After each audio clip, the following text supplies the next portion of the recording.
আপনি কে? আপনার সাহস তো কম না? আমার বাসার দরজার সামনে দাঁড়িয়ে আমাকেই বলছেন আপনি কে? এটা আপনার বাসা? কিন্তু আমার জানা মতে তো খালার একটা মাত্র মেয়ে আছে, তাও আবার অনেক পিচ্ছি, আর সে হোস্টেলে থাকে। বাসায় তো কোনো কাজের মেয়েও নেই শুনেছি। কি? আমাকে আপনার কাজের মেয়ে মনে হয়? আরে এবার আমি আবার কখন তা বললাম? আই, আপনার মতলবটা কি বলেন তো? আর এই বস্তাগুলো কি আপনার? হ্যাঁ আমার, কিন্তু এগুলো তো বস্তা না। আমার মনে হয় আপনার চোখের সমস্যা রয়েছে। যান গিয়ে রুবি খালাকে ডাকেন। মেয়েটা দাঁতে দাঁত চেপে দরজা বন্ধ করে দিল। কিছুক্ষণ পর আবারও দরজা খুলে গেল। এবার রুবি খালা এসেছে। ইমন তার খালার পায়ে সালাম করে বলল, কেমন আছো খালা? অনেক ভালো, তুমি কেমন আছো? ভালোই ছিলাম, কিন্তু তোমাদের বাসার কাজের মেয়েটা মুড খারাপ করে দিয়েছে। তুমি কার কথা বলছো? বাসায় তো আমি আর তিথি ছাড়া কেউ নেই। তিথি? হ্যাঁ, ওই তো তিথি। কিরে, তুই দূরে দাঁড়িয়ে কেন? এখানে আয়। তিথি তার আম্মুর পাশে দাঁড়িয়ে রাগী চোখে তাকালো ইমনের দিকে। ইমন কিছুটা অস্বস্তি নিয়ে বলল, ঠিক আছে, আবার রুমটা দেখিয়ে দাও। অনেক ক্লান্ত লাগছে, গোসল করতে হবে তো। তিথি, তুই ইমনকে তোর পাশের রুমটা দেখিয়ে দে। আর ট্যাবে পানি ভরে ফ্রিজ থেকে কিছু আইস নিয়ে দিবি। ছেলেটা অনেক দূর থেকে এসেছে, ঠান্ডা পানিতে একটু ভালো লাগবে। তিথির পেছন পেছন রুমে আসলো ইমন। কি হলো, দাঁড়িয়ে আছেন কেন? ভেতরে যান, এটাই আপনার রুম। লাগেজটা নিয়ে ভেতরে চলে গেল ইমন। তিথি নিজের রুমে এসে রাগে ফুঁসতে লাগলো। ইচ্ছে করছে ফ্রিজের বরফগুলো দিয়ে ছেলেটার মাথা ফাটিয়ে দিতে। তার বাসায় এসে তাকে বলে কিনা কাজের মেয়ে। যে করে হোক এর একটা বিহিত করতেই হবে তাকে। গোসল শেষে ফ্রেশ হয়ে খেতে আসলো ইমন। তিথি বুদ্ধি করে ইমনের সামনের চেয়ারটায় চুইংগাম লাগিয়ে দিয়েছে, কিন্তু ইমন চেয়ারটা ঘুরে অপর পাশে তার খালার কাছে বসলো। তিথি বাম হাতের আঙুল মুষ্টিবদ্ধ করে ডান হাতে লাগালো। তিথিকে দাঁড়িয়ে থাকতে দেখে তার আম্মু জোর করে তাকে সামনের চেয়ারটায় বসালো। কোনো মতে খাবারটা শেষ করে রুমে চলে আসলো তিথি। নিজের প্ল্যানে নিজেই ফেসে গেছে। জামার সাথে চুইংগাম লেগে বিশ্রী অবস্থা হয়ে গেছে। নিজের ওপরে এখন রাগ হচ্ছে তার। জামাটা চেঞ্জ করে আরেকটা পরে নিল। জ্যামে আটকা 10 ঘন্টা জার্নি করে ভীষণ ক্লান্ত লাগছে ইমনের। শরীরটা বিছানায় নেতিয়ে পড়ছে। বিছানায় হেলান দিয়ে বই পড়তে পড়তে একসময় ঘুমিয়ে পড়ল। যখন ঘুম ভাঙল তখন রাত 12টা বাজে। সন্ধ্যাবেলায় ঘুমিয়েছিল। হঠাৎ একটা স্বপ্ন দেখে ঘুমটা ভেঙে গেল। বিছানা থেকে উঠে দাঁড়াতেই রুমের দরজাটা হঠাৎ করে ফাঁক হয়ে গেল। ড্রিম লাইটের হালকা আলোয় একটা লম্বা ছায়া এসে পড়ল তার পায়ের সামনে। মুখ তুলে সামনে তাকাতে সাদা পোশাকে একটা মেয়ে ভয়ানকভাবে হাসি দিল। চুলগুলো এলোমেলোভাবে মুখের উপর ছড়ানো। ইমন কিছু না দেখার ভান করে বিছানায় বসলো। সামনে তাকিয়ে বলল, আচ্ছা বলেন তো, আপনি ভূত নাকি পেতনি? মেয়েটা লম্বা সুরে বলল, আমি আত্মা, এই রুমে আমি থাকি। তুই আমার রুম দখল করেছিস, আমি তোর ঘর মটকাবো। সেটা তো বুঝলাম, কিন্তু আত্মার পায়ে স্যান্ডেলটা কোন কোম্পানির? কথাটা শুনে তাড়াতাড়ি পায়ের দিকে তাকালো মেয়েটা, মানে তিথি। কিন্তু তার পায়ে কোনো স্যান্ডেল নেই। মুখ তুলে সামনে তাকিয়ে দেখলো কেউ নেই। কোথায় গেল লোকটা?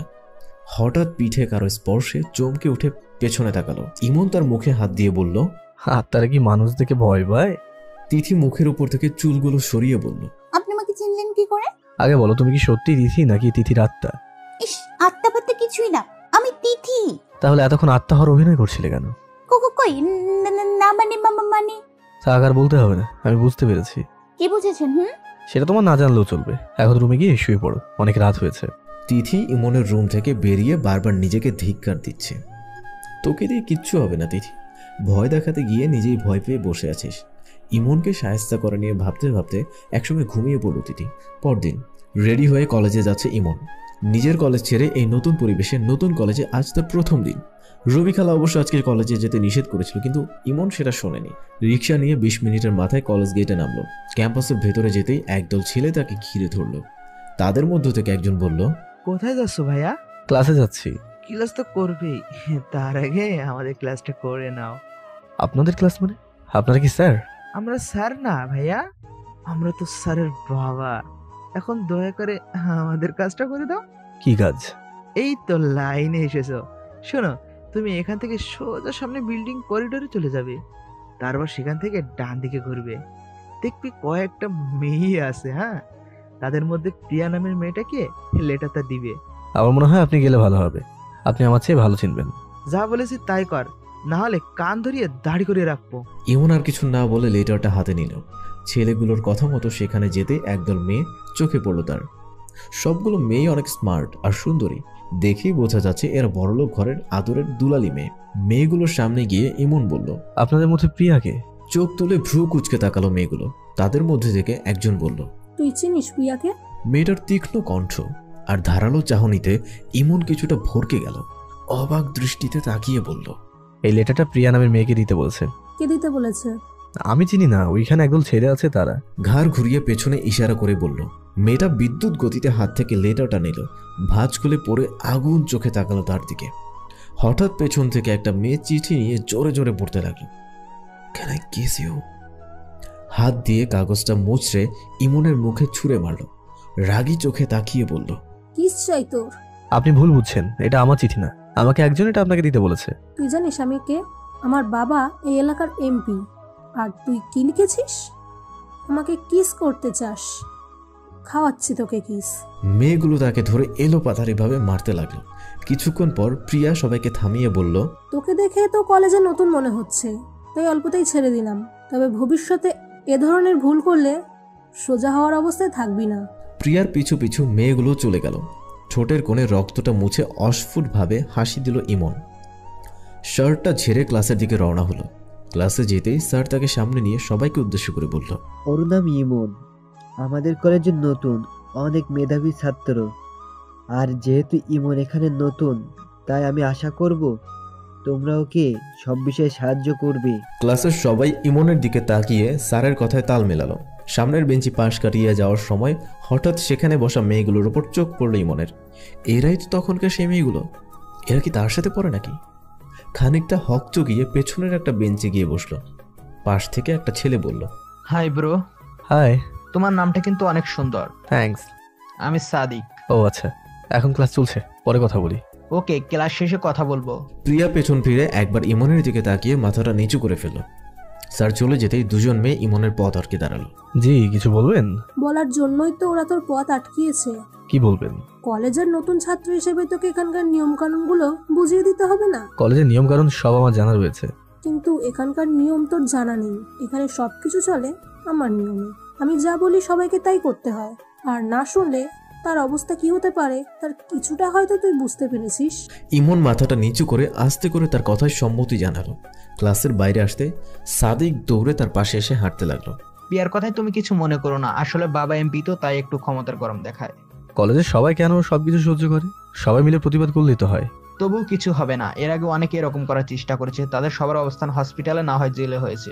কয়েক কদম যেতেই একটা তালাবদ্ধ রুমের দিকে নজর গেল ইমনের। সাদিককে চোখাচোখি জিজ্ঞেস করলো সে, এই রুমটা এরকম তালাবন্ধ কেন? আরে এসব বাদ দাও তো, অত কিছু জানার তোমার প্রয়োজন নেই। পড়াশোনা করতে এসেছো, সেটাতেই ফোকাস করো। অন্যদিকে মনোযোগ দেওয়াটা ঠিক হবে না। টানতে টানতে তাকে সেখান থেকে নিয়ে আসলো সাদিক। ক্যাম্পাসে এসে দুজন আলাদা হয়ে বাসায় রওনা হলো। হঠাৎ হাঁটা বন্ধ করে রাস্তায় দাঁড়িয়ে পড়লো ইমন। ফোনটা পকেট থেকে বের করে কাউকে একটা ভিডিও সেন্ড করলো। বাসায় যাওয়ার জন্য রিক্সা ঠিক করে উঠতেই কোথা থেকে তিথি এসে দৌড়ে রিক্সায় উঠে পড়লো। এ কি তিথি, তুমি এখানে? আমি আপনার কলেজের পাশেই আমার কলেজ। ও, কিন্তু তুমি আমাকে কিভাবে দেখলে? আপনার জন্য অপেক্ষা করছিলাম, পরে দেখলাম আপনি রিক্সা করে চলে যাচ্ছেন, তাই দৌড়ে এসে পড়লাম। কিন্তু তুমি আমার জন্য অপেক্ষা করছিলে কেন? আম্মুর থেকে শুনলাম আপনি নাকি এই কলেজে ভর্তি হয়েছেন, তাই ভাবলাম একসাথেই যাই। ও আচ্ছা, ভালো করেছো। এখন একটু দূরে সরে বসো। এইভাবে গা ঘেঁষে বসো কেন? তিথি মন খারাপ করে একটু সরে বসলো। রাগে তার গাল লাল হয়ে আছে। এমন কেন লোকটা? এমনভাবে বললেন যেন তিথি তার গায়ের উপর উঠে পড়েছে। ইমন মুখটা তিথির দিকে ঘুরিয়ে খানিকটা হাস্য মুখে বলল, রাগ করলে নাকি আবার? আমার রাগ করে তো আপনার কি? তা অবশ্য ঠিক। আমার কি, তুমি রাগো, আরো বেশি করে রাগো। রাগলে তোমাকে খুব একটা খারাপ দেখায় না। তিথির চোখ গরম করে তাকালো ইমনের দিকে। তিথির ইচ্ছে করছে রিক্সা থেকে লাফ দিয়ে নেমে যেতে। ক্লাস ফাঁকি দিয়ে তার জন্য অপেক্ষা করাটাই ভুল হয়েছে।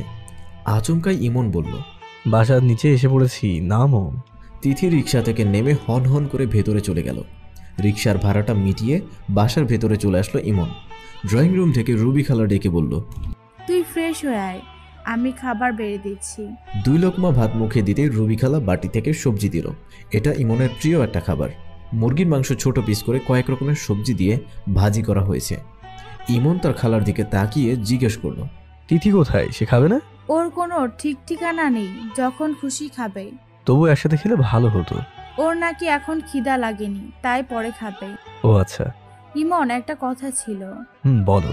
জানোই তো তিথির সামনে এসএসসি পরীক্ষা। হোস্টেল থেকে আসার পর কত করে বললাম একটা প্রাইভেট নিতে, কিন্তু সে নাকি বাসায় পড়বে। আর এই মুহূর্তে টিউশনি দেওয়ার মতো সেরকম কোনো টিচারও পাচ্ছি না। এখন তুমি যেহেতু এসে পড়েছ, তাই বলছিলাম মেয়েটাকে যদি একটু সময় দিতে। ঠিক আছে, আমি পড়াবো তিথিকে, এটা নিয়ে তোমাকে কোনো টেনশন করতে হবে না। তাছাড়া তিথি তো আমার বোনের মতোই। অনেক ধন্যবাদ তোমাকে, তুমি আমাকে অনেক বড় টেনশন থেকে বাঁচালে। আর একটু ভাজি দিই তোমাকে? না না, লাগবে না, আমার খাওয়া শেষ। হাতটা ধুয়ে নাস্তার টেবিল থেকে উঠে পড়ল। ল্যাপটপটা বের করে প্রয়োজনীয় কিছু কাজ করে নিল। 2টা মেইল করে সে, একটা তার বাসায় আর একটা তার বন্ধুদেরকে পাঠিয়ে দিল। বিছানায় আজ শোয়া হয়ে প্রথম দিনই কলেজে তার সাথে ঘটে যাওয়া বিষয়টা নিয়ে ভাবতে লাগলো। ঘটনাটা তার কাছে খারাপ লাগছে না, বরং আরও বেশি ভালো লাগছে, কারণ এটা তার কাজে অনেক বড় সাহায্য করবে। অপ্রত্যাশিত হলেও অপ্রয়োজনীয় নয়। রাতের বেলা ডিনারটা সেরে বিছানায় বসে রেস্ট নিচ্ছিল ইমন। তখনই তিথি আসলো তার রুমে। শুনলাম আপনি নাকি এখন থেকে আমাকে পড়াবেন। ঠিকই শুনেছ। কখন পড়াবেন? তোমার যখন ইচ্ছা। তাহলে আজ থেকে রাতে প্রতিদিন পড়াবেন, ওকে? আজ থেকেই। কেন, কোনো সমস্যা? সমস্যা থাকলে কাল পড়বো। না, সমস্যা নেই, তুমি বই নিয়ে আসো। ওকে, আপনি 2 মিনিট অপেক্ষা করেন, আমি 1 মিনিটের মধ্যে আসছি।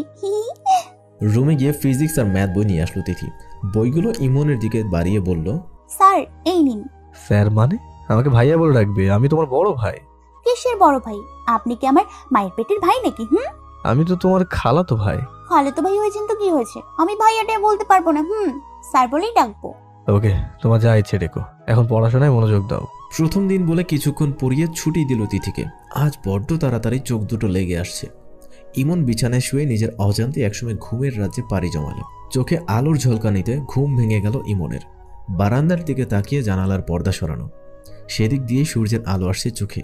বিছানা থেকে উঠতেই পাশে টেবিলে রাখা চায়ের কাপে চোখ গেল। কাপটা তুলতে নিচে লাল রঙের একটা ছোট্ট চিরকুট দেখতে পেল। মাননীয় স্যার, আপনার ঘুমটা ভাঙলে তাড়াতাড়ি চাটা শেষ করে ফ্রেশ হয়ে বাইরে আসবেন নাস্তা করার জন্য, ওকে? আর হ্যাঁ, আজকে কিন্তু আমাকে আপনার কলেজে পৌঁছে দিতে হবে, তবে রিক্সা ভাড়াটা আমিই দিব। চিরকুটটা পরে মনে মনে একটু হাসলো ইমন। চা শেষ করে ফ্রেশ হয়ে নিল। রিক্সা করে তিথিকে নিয়ে কলেজ যাচ্ছে। আজ তিথি ইচ্ছে করেই একটু সরে বসেছে। ইমন তার দিকে মুখ করে বলল, এত কিনারে গিয়ে বসেছো কেন? পড়ে যাবে তো। পড়বো না, আমি ঠিক আছি। সেটা তো তোমার বাঁকা হয়ে বসে থাকা দেখেই বোঝা যাচ্ছে। এদিকে এসে ভালো করে বসো। তিথি আর কিছু না বলে ইমনের কাছে গিয়ে বসলো। কিছুক্ষণ পর ইমনের কলেজ আসতেই সে নেমে পড়ল। ভাড়া দিতে চাইলে তিথি জোর করে রিক্সাটা নিয়ে চলে গেল। খানিকক্ষণ দাঁড়িয়ে থাকার পর কলেজের ভেতরে চলে আসলো। হঠাৎ সাদিক এসে তার হাতটা ধরে ক্যাম্পাসের এক কোনায় নিয়ে গেল। ইমন হাতটা ছাড়িয়ে অবাক হয়ে বলল, এখানে টেনে আনলে কেন? কিছু হয়েছে? কিছু হয়নি, তবে হবে, সেই জন্যই তো তোমাকে এখানে নিয়ে আসলাম। মানে? রাজ ভাইয়া কলেজে এসেছে। রাজ ভাই এটা আবার কে? আসতে বলো, কেউ শুনে ফেললে সমস্যা হবে। রাজ ভাইয়া আমাদের কলেজের এক সময় অনেক বড় নেতা ছিল, উনি রাজনীতি করে। প্রিয়াও আগে তার দলে থেকে কাজ করতো, কিন্তু প্রিয়ার বাবা হঠাৎ করে এমপি হয়ে যাওয়ায় প্রিয়া তার দল ছেড়ে এখন নিজেই কলেজের সবকিছু। তাই প্রিয়ার উপর রাজ ভাইয়ারও অনেক রাগ। তিনি যেদিন কলেজে আসেন সেদিন 2 দলের মধ্যে মারামারি লাগবেই। চলো তো দেখে আসি। এখন যাওয়াটা ঠিক হবে না, ঘন্টাখানেকের মধ্যে পরিস্থিতি ঠান্ডা হবে, তারপর যাওয়া যাবে। ওকে। কলেজে প্রিয়া আর রাজের দলের মধ্যে মারামারি লেগে আছে। চারদিকে সবাই পালানোর জন্য ছোটাছুটি করছে। মাঝে মাঝে গুলির আওয়াজ আসছে। হঠাৎ পুলিশ চলে আসলো। কয়েকটা ফাঁকা গুলি করে কয়েকজনকে আটকাতেই সবাই মারামারি বন্ধ করে পালানো আরম্ভ করলো। আটক করা কয়েকজনকে উঠিয়ে নিয়ে পুলিশ চলে গেল। আপাতত পরিস্থিতি আয়ত্তে থাকলেও যে কোনো সময় আবারও মারামারি লাগতে পারে। আজ আর ক্লাস করা হবে না। কলেজের বাইরে আসতেই দেখলো তিথি কিছুটা দূরে রিক্সার উপর বসে আছে। ইমন কাছে গিয়ে কপালটা ভাঁজ করে বলল, কার জন্য অপেক্ষা করছো? কার জন্য আবার? আপনার জন্য। আপনাকে একা রেখে আমি বাসায় ফিরবো? সেটা না হয় বুঝলাম, কিন্তু তোমার কলেজ তো আরো 1 ঘন্টা পর ছুটি হওয়ার কথা। না মানে আসলে আজকে 2টা ক্লাস হয়নি। ও আচ্ছা। তিথির পাশে উঠে বসলো ইমন। রিক্সা তার আপন গতিতে চলছে। তিথি মনে মনে স্বস্তির নিঃশ্বাস ফেলল। যাক, তিথির ক্লাস ফাঁকি দিয়ে পালিয়ে আসাটা ইমন ধরতে পারেনি। তিথি মুখ তুলে ইমনের দিকে তাকিয়ে জিজ্ঞেস করলো, আপনাদের কলেজের ভেতরেই দেখলাম সবাইকে ছোটাছুটি করতে, কিছু হয়েছিল কি? তেমন কিছু না, এই ছোট্ট একটা ঝামেলা বেঁধেছিল। আপনি তখন কোথায় ছিলেন? আমি তো অন্যখানে ছিলাম, মারামারি আমি দেখিনি। ভালো করেছেন, এরপর যখনই ঝামেলা হবে আপনি অন্য জায়গায় থাকবেন। এসব মারামারি আমার পছন্দ না। কখনো কখনো কিন্তু ভালোর জন্য কারো গায়ে হাত তুলতে হয়। সমাজে ভালোর জন্য কিছু জঞ্জাল গোড়া সহ উপড়ে ফেলতে হয়। মানুষকে আহত আর খুন করা কখনো ভালো কাজ হতে পারে না। মানুষের জীবনের চেয়ে বড় কিছু হতেই পারে না। তিথির কথায় ইমন কিছুটা অন্যমনস্ক হয়ে গেল। রিকশায় হাত রেখে উপরের দিকে তাকিয়ে বলল, ঠিকই বলেছো তুমি, সত্যি মানুষের জীবনের চেয়ে বড় কিছু হতে পারে না। আচমকা ইমনের এমন আড়ষ্ট ভাব তিথির মনে কিছুটা চিন্তার উদ্রেক ঘটালো। হঠাৎ এমন নীরবতায় মনে খানিকটা সংকোচের আবির্ভাব হচ্ছে। মনে হচ্ছে এগুলো তার মুখের কথা নয়, অনেক সময়ের জমানো অনুভূতি। রিকশার ভাড়া মিটিয়ে তিথিকে নিয়ে বাসায় চলে আসলো ইমন। কাঁধের ব্যাগটা বিছানায় রেখে শাওয়ার নিতে গেল। শরীরে স্পর্শ করা প্রতিটি পানির ফোঁটায় আজ যেন চমকে উঠছে সে। বারবার বুক ফাটা আর্তনাদ ঘন্টার মতো করে বাজছে তার গানে। গায়ের লোমগুলো সব দাঁড়িয়ে যাচ্ছে। প্রায় ঘন্টাখানেকের মতো শাওয়ার নিয়ে বাথরুম থেকে বেরিয়ে আসলো সে। তিথি ইমনকে ডাকার জন্য তার রুমে এসে দেখলো এখনো তৈরি হয়নি। খানিকটা উদাস গলায় বলল, আপনি এখনো ফ্রেশ হননি? আম্মু সেই কখন থেকে আপনার জন্য খাবার নিয়ে বসে আছে। আর 2 মিনিট লাগবে আমার, ড্রেসটা চেঞ্জ করেই আসছি। তাড়াতাড়ি আসেন, আমি কিন্তু 2 মিনিটের বেশি অপেক্ষা করতে পারবো না। 1.5 মিনিটের মাথায় পোশাক পাল্টে খাবার টেবিলে আসলো ইমন। তিথি তার আম্মুকে বসতে বলেই নিজেই ইমনের প্লেটে ভাত বেড়ে দিল। তার আম্মু মিসেস রুবি হঠাৎ মেয়ের এমন ব্যবহারে বেশ অবাক হয়ে গেল আর বলল, আজ কি সূর্য পশ্চিম দিকে ডুবছে নাকি? আমি আম্মুর কথার উত্তরে বললাম, আম্মু সূর্য প্রতিদিন পশ্চিমেই ডোবে, পূর্বে না। সেটাই তো আমি জানি, কিন্তু তোর হঠাৎ কি হলো? আজ কলেজ থেকে এসে নিজের রান্নাঘরে গিয়ে রান্না করলি, এখন আবার আমাদের খাবার বেড়ে খাওয়াচ্ছিস, কাহিনী কি বলতো? তুমি এভাবে বলতে পারলে? আমি তোমার মেয়ে না? তুই আমার মেয়ে বলেই তো তোকে আমার ভালো করে জানা আছে। কিছু একটা বিষয় নিশ্চয় আছে। বিষয়টি সে কিছু না, তুমি চুপচাপ খাও তো। তোমার জন্য আমার স্যারটা ঠিক মতো খেতেও পারছে না। তিথির এমন কথায় খাবার মুখে নিয়ে কেসে উঠল ইমন। তিথি গ্লাসটা এগিয়ে দিতে ঢকঢক করে 1 গ্লাস পানি খেয়ে ফেলল। মিসেস রুবি চোখ দুটো গোল করে তাকালো তার মেয়ের দিকে। কোনো মতে খাবারটা শেষ করে সেখান থেকে উঠে আসলো ইমন। রাতে বই খাতা নিয়ে তিথি তার কাছে পড়তে আসলো। ইমন ধমক দিয়ে বলল, তখন খালার সামনে ওইভাবে কথাটা বললে কেন? কিভাবে বললাম? আমি তো আপনাকে স্যার বলেই ডেকেছি। খালার সামনে কেন স্যার বলতে হবে? আর স্যার বলেছো ঠিক আছে, ওইভাবে ন্যাকামো করে বলার কি আছে? শুধু স্যার বলতে পারো না? ঠিক আছে, এখন থেকে শুধু স্যার বলবো, শুধু স্যার। ওকে? শুধু স্যার মানে ইয়া কি করো আমার সাথে? চুপচাপ বই করে পড়তে বসো। Sorry sir. এখন গতকাল যেসব বুঝিয়ে দিয়েছি তার সবগুলো খাতায় লিখবে, তারপর নতুন পড়া। স্যার, আপনি কি কখনো প্রেম করেছেন? মানে কখনো কি কাউকে পছন্দ হয়েছে, ভালোবেসেছেন কাউকে? এসব আজে বাজে কথা বাদ দিয়ে পড়াশোনায় মনোযোগ দাও একটু। বলেন না একটু। একদম চুপ, পড়তে বসে যাও। স্যারের ধমক শুনে চুপ হয়ে গেলাম। আস্তে করে বললাম, গতকাল আমি কিছু বুঝতে পারিনি। সেটা এতক্ষণ বললেই তো পারতে। ঠিক আছে, এখন আবার বুঝিয়ে দিচ্ছি, মনোযোগ দিয়ে দেখো। তিথিকে পড়া বোঝাতে বোঝাতে রাত 10টা বেজে গেল। মিনিমাম 10-12 বার একই পড়া তাকে বোঝাতে হয়েছে। ক্লান্ত হয়ে বিছানায় বসে পড়ছে ইমন। একটা দুর্বল স্টুডেন্টকে বোঝাতেও এত সময় লাগবে না। বুঝতে পারছে না এটা কি তার নিজের দোষ নাকি তিথির। অবশ্য তিথি তো অনেক মেধাবী একজন ছাত্রী, হয়তো তার নিজের অপারগতা এটা। ল্যাপটপটা হাতে নিয়ে অন করতে ফোন বেজে উঠল। সাদিক ফোন করেছে। ফোনটা রিসিভ করলে ইমন বলল, হ্যালো। ইমন, কলেজে অনেক বড় একটা ঝামেলা হয়ে গেছে। কি ঝামেলা? কাল কলেজে যাবে না, বাসায় থাকবে, কেমন? আমি অবাক হয়ে বললাম, কলেজে যাবো না কেন? আজকে কলেজে মারামারি হওয়ার সময় পুলিশ যে কয়েকজনকে ধরে নিয়ে গেল, তুমি দেখেছো? হ্যাঁ দেখেছি, কিন্তু তাতে হয়েছেটা কি? অনেক বড় ঝামেলা হয়েছে। তখনকার সেই পুলিশগুলো আসল পুলিশ ছিল না, তারা সবাই শুধু পুলিশের পোশাক পরেছিল। আর যে 3 জনকে তারা ধরে নিয়ে গেছে তারা সবাই রাজভাইয়ের দলের লোক। ও, কিন্তু এতে কলেজ বন্ধ দেওয়ার কি হলো? তুমি বুঝতে পারছো না ব্যাপারটা? রাজভাইয়ের লোক কিডন্যাপ হয়েছে, মানে সব দোষ গিয়ে পড়বে পিয়ার তার দলের উপর। আর এখন কলেজে তাদের মধ্যে অনেক বড় কাণ্ড হবে। এই অবস্থায় আমাদের কলেজে না যাওয়াটাই বেটার। তুমি ঠিকই বলেছো, অনেক ধন্যবাদ তোমাকে। ওকে, পরে কথা হবে। আর আমি যেদিন কলেজ যাব সেদিন তোমাকে জানিয়ে দেবো, কেমন? Bye bye. ফোনটা রেখে রুমের দরজাটা বন্ধ করে দিয়ে আসলো ইমন। অস্ফুট একটা হাসি ফুটে উঠল তার মুখে। ল্যাপটপটা অন করে ভিডিও কলটা রিসিভ করলো। তখনই অপর পাশ থেকে একজন ভারী গলায় বলল, দোস্ত, হোয়াট নেক্সট? ইমনের চোখ দুটো রাগে আগুনের লাভার মতো বর্ণ করে ধারণ করেছে। মুখে বিচিত্র একটা হাসি এনে রুষ্ট স্বরে বলল, কিল দেম। তারপর ঘুমিয়ে গেল ইমন। পরদিন ঘুম ভাঙতেই উঠে ফ্রেশ হয়ে নিল ইমন। আজ সে কলেজ যাবে না, কিন্তু কি মনে করে যেন গেল। নাস্তা করে ব্যাগটা কাঁধে নিয়ে তিথির সাথে কলেজে গিয়ে পৌঁছালো। রিক্সা থেকে নেমে কলেজের ভেতর আসতেই অনেক বড় একটা জটলা চোখে পড়ল। সামনের বিল্ডিংয়ে একটা রুমের বাইরে অনেক লোকের ভিড় ঠেলে খানিকটা কাছে যেতেই রুমের ভেতর একটা দৃশ্য চোখে আটকে গেল। রুমের বেঞ্চের উপর পড়ে আছে 5টা লাশ। লাশগুলোর অবস্থা দেখে চেনার উপায় নেই যে এরা কারা। উলঙ্গ শরীরের সাথে থ্যাতলানো মুখটা দেখতে বিশ্রী লাগছে। মুখটা ঘুরিয়ে বাইরে বেরিয়ে আসলো। পুলিশ ইন্সপেক্টর মুহিব লাশগুলো গাড়িতে তোলার ব্যবস্থা করলো। লাশগুলোর আশপাশটা ভালো করে দেখতে লাগলো, কিন্তু খুনি কোনো প্রমাণ রেখে যায়নি। কাউকে জিজ্ঞেস করেও কিছু জানা যাচ্ছে না। সোজা প্রিন্সিপালের কাছে গেল মুহিব। স্যার, কিছু জানতে পেরেছেন লাশগুলোর ব্যাপারে? সেটা তো আপনিই ভালো জানবেন mister Arafat Chowdhury. After all, আপনার কলেজের ভিতরে একটা কক্ষে এত বড় দুর্ঘটনা ঘটেছে। স্যার, কলেজ তো সন্ধ্যার আগেই বন্ধ হয়ে যায়, আমি কি করে জানবো বলুন? আপনার কলেজের ওয়াচম্যান কোথায়? তাদেরকে ডাকুন। কলেজের 2 জন ওয়াচম্যানকে ডাকা হলো। মুহিব তাদের দিকে তাকিয়ে জিজ্ঞেস করলো, গতকাল রাতে তোমরা দুজন কোথায় ছিলে? তাদের মধ্যে রফিক নামে একজন বলল, স্যার আসলে গতকাল রাতে একটু ঘুমিয়ে পড়েছিলাম, তাই কিছু বুঝতে পারিনি। পুলিশ অন্যজনের দিকে তাকিয়ে বলল, আর তুমি কোথায় ছিলে? স্যার, আমাদের শরীরটা খারাপ ছিল, তাই কাল ডিউটিতে আসতে পারিনি। প্রিন্সিপালের রুম থেকে বেরিয়ে আসলো মুহিব। আরেকবার ভালো করে পর্যবেক্ষণ করে নিল রুমটা। হঠাৎ একটা বেঞ্চির কোণায় একগুচ্ছ চুল খুঁজে পেল। ময়লা পরে কিছুটা বিবর্ণ হয়ে গেছে। চুলগুলো দেখে মনে হচ্ছে কোনো মেয়ের, কিন্তু লাশগুলোর মধ্যে তো সবগুলোই পুরুষ। তাহলে এটা কি খুনির চুল? কলেজ থেকে বেরিয়ে থানায় চলে গেল মুহিব। ক্যাম্পাসের এক কোণায় বসে ফোন টিপছে ইমন। হঠাৎ সাদিক এসে তাকে দেখে অবাক হয়ে বলল, তুমি এসেছো কলেজে? তুমি কখন আসলে? এই তো একটু আগে, ফোনের কথা শুনে চলে আসলাম। দেখেছো লাশগুলো? না, আমি এরকম লাশ দেখে ভয় পাই, তারপর নাকি উলঙ্গ ছিল। আচ্ছা, একটা বিষয় তুমি খেয়াল করেছো কি, ফোনগুলো তালাবদ্ধ রুমেই হয়েছে। আমার মনে হয় ওগুলো রাজভাইয়ের দলের লোক। কেন এমন মনে হচ্ছে? আর রাজভাইয়ের দলের লোকেরাই তো ওই রুমে। ওই রুমে কি? না থাক, কিছু না। তুমি বাসায় যাবে না? চলো একসাথে যাই। তুমি যাও, আমার একটা জরুরি কাজ আছে, আমি একটু পরে যাব। ওকে, তাহলে আমি গেলাম। সাদিক চলে যেতে একটা রিক্সা নিয়ে উঠে পড়ল ইমন। রিক্সাটা একটা 4 রাস্তার মোড়ে থামিয়ে ভাড়া মিটিয়ে নেমে পড়ল। হেডফোন কানে লাগিয়ে একটা বাসার ভেতর ঢুকে পড়ল। বাসার গোপন একটা দরজা দিয়ে নেমে আসলো ফ্লোরের নিচের কামরায়।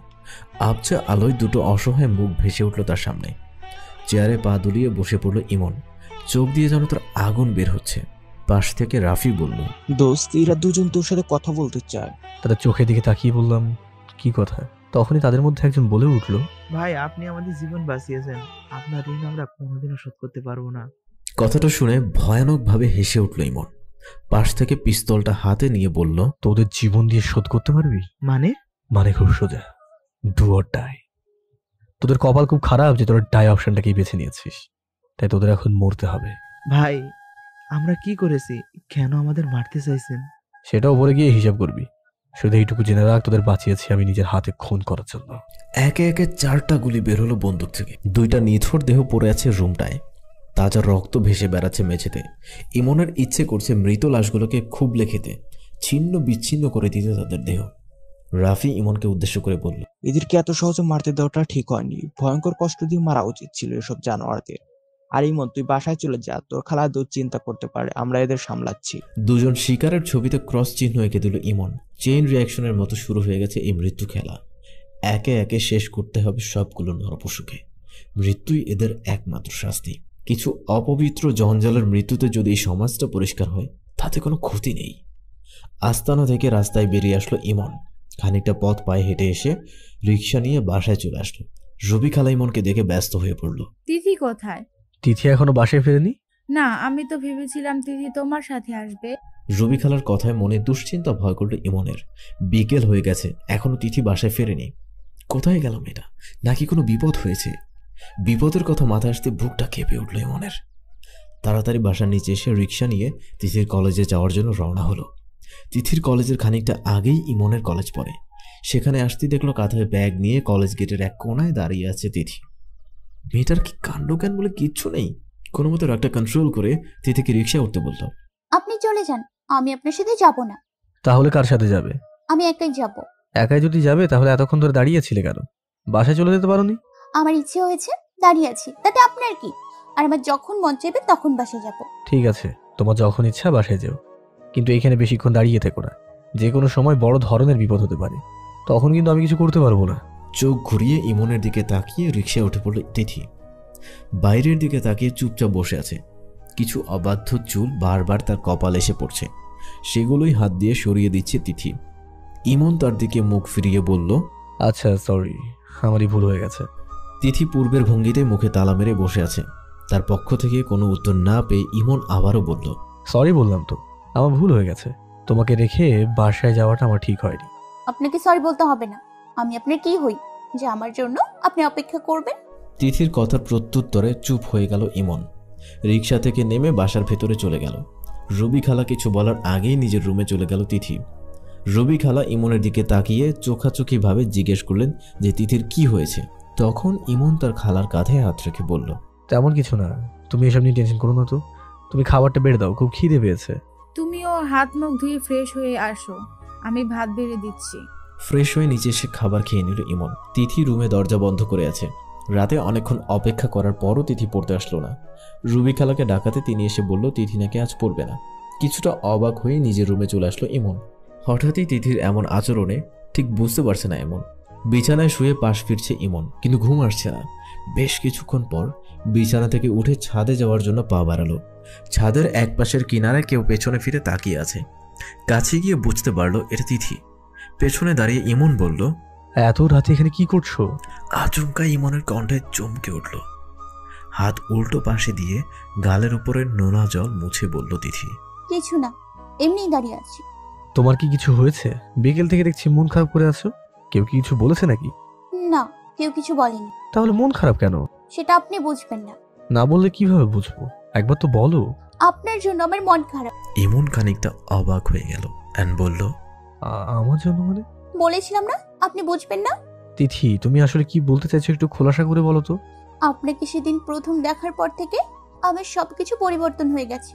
সব সময় শুধু আপনার কথা ভাবতে ইচ্ছে করে, আপনার পাশে থাকতে ইচ্ছে করে, আপনার জন্য অপেক্ষা করতে ভালো লাগে, আপনার জন্য রান্না করতে ভালো লাগে। আপনার অবহেলায় আমি অনেক কষ্ট পাই।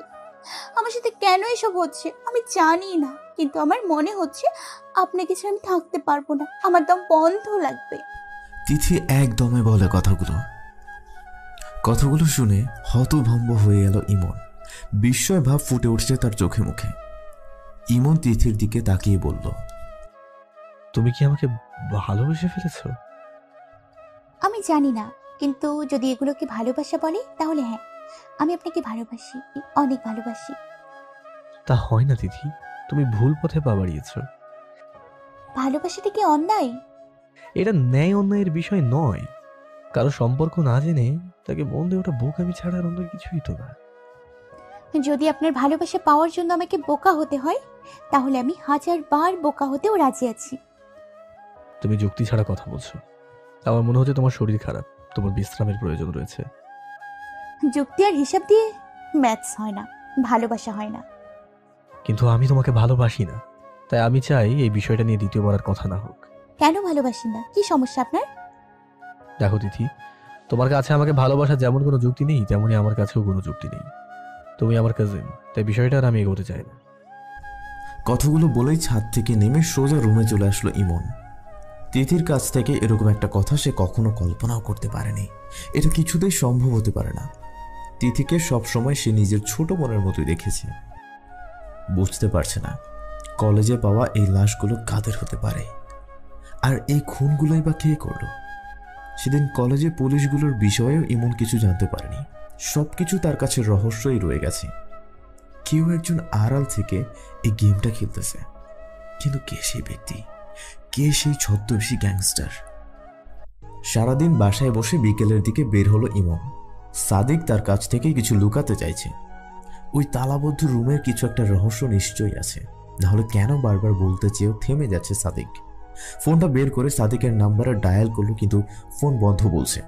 বেশ কয়েকবার চেষ্টা করলো, বারবারই ফোনটা বন্ধ বলছে। একটা রিক্সা নিয়ে চলে গেল সাদিকের বাসায়, কিন্তু সেখানেও সাদিক নেই। একটা জরুরি কাজের কথা বলে নাকি বেরিয়ে গেছে। কিছুটা অবাক হয়ে সাদিকের বাসা থেকে বেরিয়ে আসলো ইমন। হঠাৎ করে সাদিকের কি হলো বুঝতে পারছে না। কি এমন জরুরি কাজ থাকতে পারে যেটা তার বাসায় বলল না, আর ফোনটাই বা কেন বন্ধ করে রেখেছে? সন্ধ্যা পর্যন্ত কল করে সাদিককে পাওয়া গেল না। এখন রাত 9টা বাজে। ইমন সাদিকের বাসার নিচে তার জন্য অপেক্ষা করছে। আরো ঘন্টাখানেক অপেক্ষা করার পর সাদিকের আসার কোনো নাম নেই। বাসার দিকে রওনা হলো ইমন। বেশ খানিকটা পথ হাঁটার পর হঠাৎই দাঁড়িয়ে পড়ল। পাশেই একটা চাপা গলি থেকে অল্প আওয়াজ আসছে। কিছু একটা কৌতূহল নিয়ে গলিটার ভেতরে যেতেই সামনে দেখলো কয়েকজন ছেলে মিলে একটা মেয়ের সাথে ধস্তাধস্তি করছে।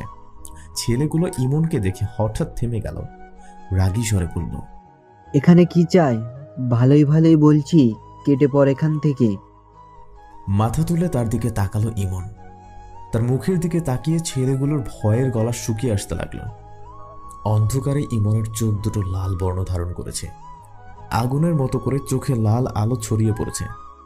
ভ্যাম্পায়ারদের মতো মুখের দুপাশে দুইটা সাদা ধবধবে দাঁত বের হয়েছে। দৌড়ে পালিয়ে গেল ছেলেগুলো। মেয়েটা এখনো ইমনকে দেখেনি। ইমন মেয়েটার কাছে এগিয়ে গেল। মেয়েটা আর কেউ নয়, প্রিয়া। ইমনকে দেখে প্রিয়া অবাক হয়ে বলল, তোমাকে দেখে ওরা এভাবে ভয় পেয়ে পালিয়ে গেল কেন? প্রিয়ার কথার কোনো উত্তর না দিয়ে ইমন বলল, ওরা কারা ছিল, আর আপনার সাথে ওটা কি বা শত্রুতা? আমি ওদের মুখ দেখতে পাইনি, কিন্তু আমি শিওর যে ওরা রাজের লোক ছিল। রাজের লোক আপনাকে মারতে চাইছিল? হ্যাঁ, কারণ রাজ ভেবেছে আমি ওর লোকেদের কিডন্যাপ করেছি আর কলেজে খুন করে রেখে দিয়েছি। আপনি কিডন্যাপ করেনি রাজের লোকেদের? না, আমি কেন কিডন্যাপ করতে যাব? তাছাড়া ওদের মারতে চাইলে কলেজেই মারতে পারতাম। শুধু শুধু মিথ্যা পুলিশের নাটক করে ওদের ধরার কোনো মানে হয় না। ও আচ্ছা। প্রিয়াকে রেখে চলে আসছিল ইমন। তখন পেছন থেকে প্রিয়া বলল, আমাকে একা রেখে চলে যাচ্ছ? এখন আর আপনার কোনো বিপদ নেই, বাসায় চলে যান। রাস্তায় যদি ওরা আবার অ্যাটাক করে? করবে না, সবাই ভয় পেয়ে এলাকা ছেড়ে পালিয়ে গেছে। আমি খানিকটা অবাক হয়ে বললাম, তুমি কি করে জানলে ওরা এলাকা ছেড়ে পালিয়ে গেছে? ইমন মুখটা বাঁকা করে শুকনো হাসি দিয়ে সেখান থেকে চলে গেল। ইমনের এমন আচরণে অনেকটা অবাক হয়েছে প্রিয়া। কলেজে দেখা ইমনের সাথে যেন এখনকার কোনো মিলই নেই। আসলে কি সে শুধু ইমন, নাকি তার অন্য কোনো পরিচয় আছে? কেন তাকে দেখে ছেলেগুলো ভয়ে পালিয়ে গেল?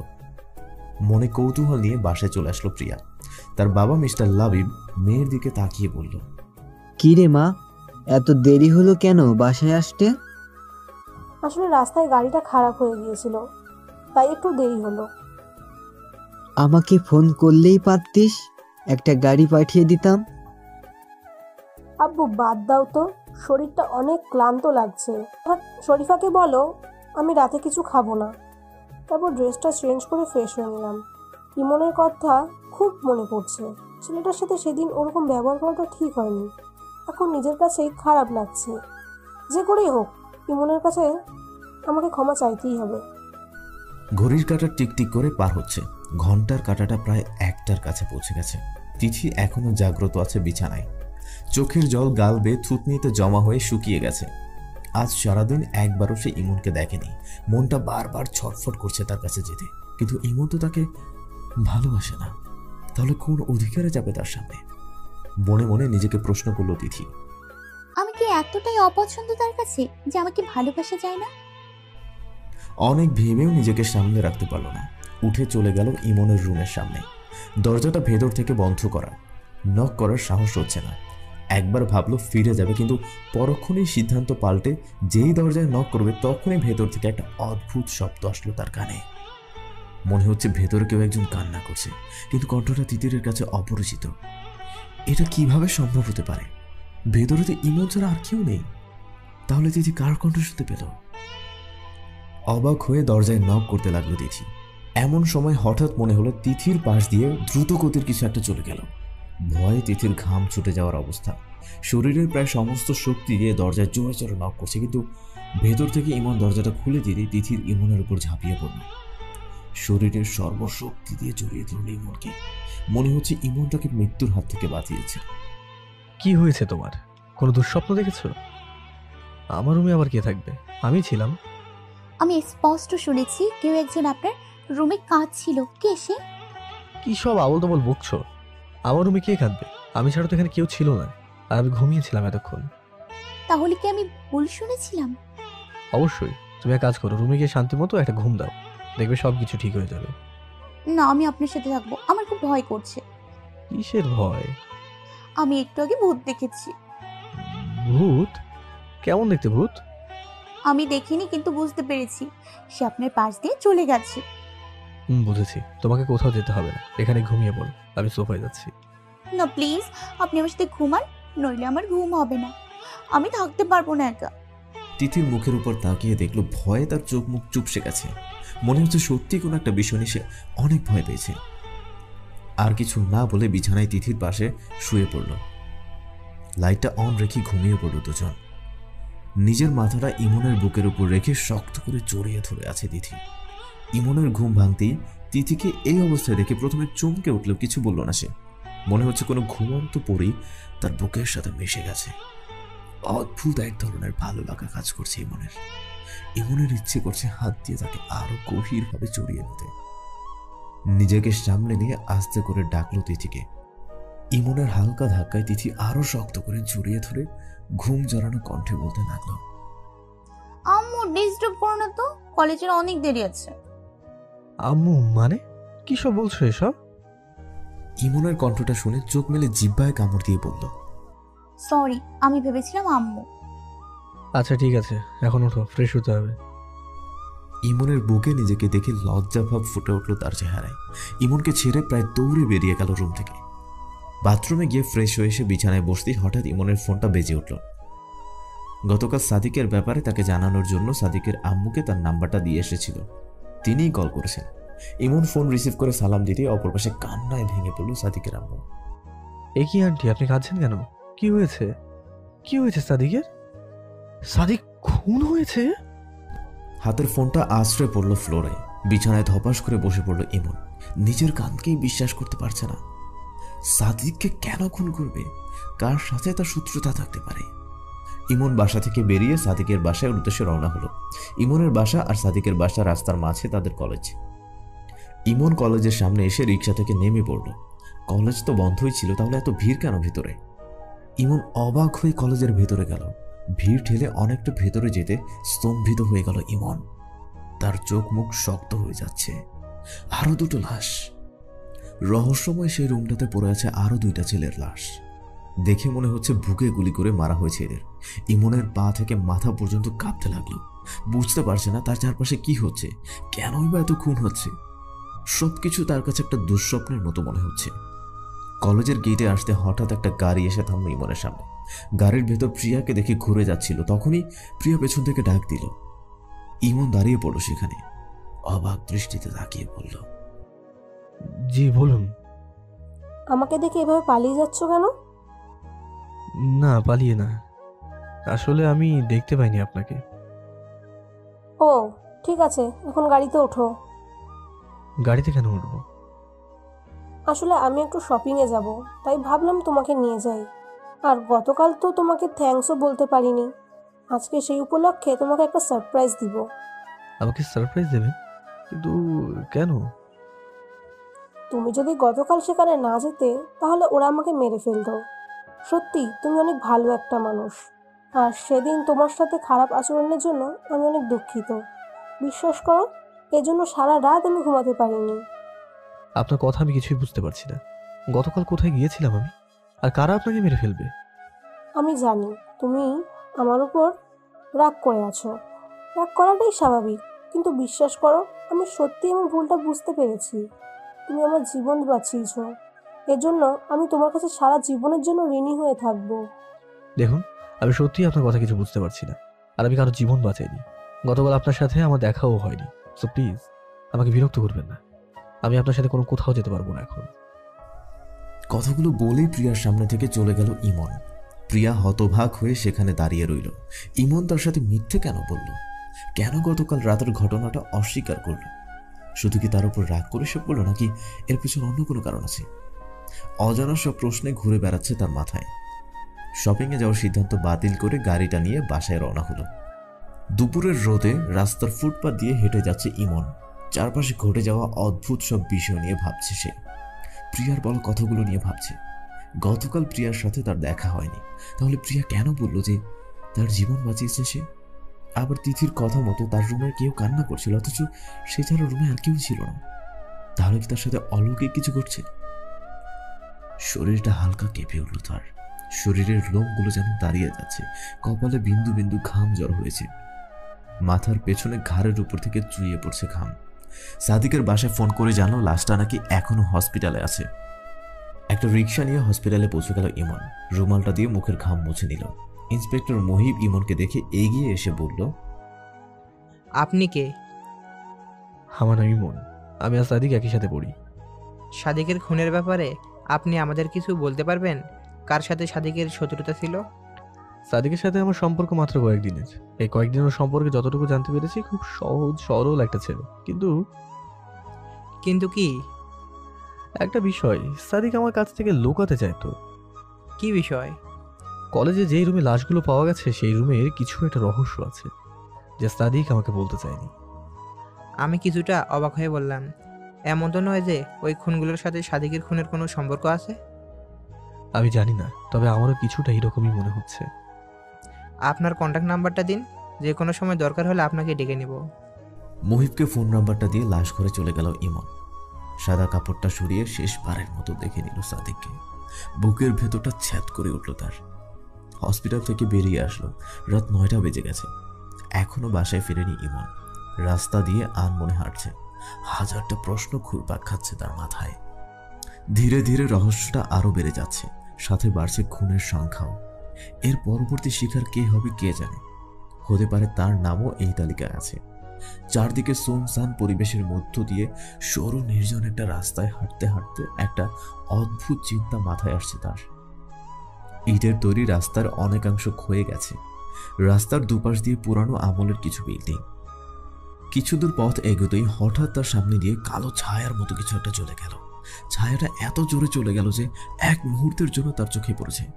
থমকে দাঁড়িয়ে পড়ল ইমন। নির্জন রাস্তায় চারপাশে একটা কুকুরও নেই। খানিকটা ভয় জেগে উঠল তার শরীরে। শরীরের লোমগুলো শক্ত হয়ে দাঁড়িয়ে যেতে লাগলো। খুব জোর ইচ্ছে করছে দৌড়ে এখান থেকে পালিয়ে যেতে। পেছন থেকে কেউ একজন তার হাত রাখলো তার কাঁধে। মুখটা ঘুরে তাকাতেই চোখে তীব্র আলোর ঝলকানিতে মাটিতে লুটিয়ে পড়ল ইমন। বাসায় ইমনের জন্য অপেক্ষা করছে তিথি। মনে মনে তার খুব রাগ হচ্ছে ইমনের উপর।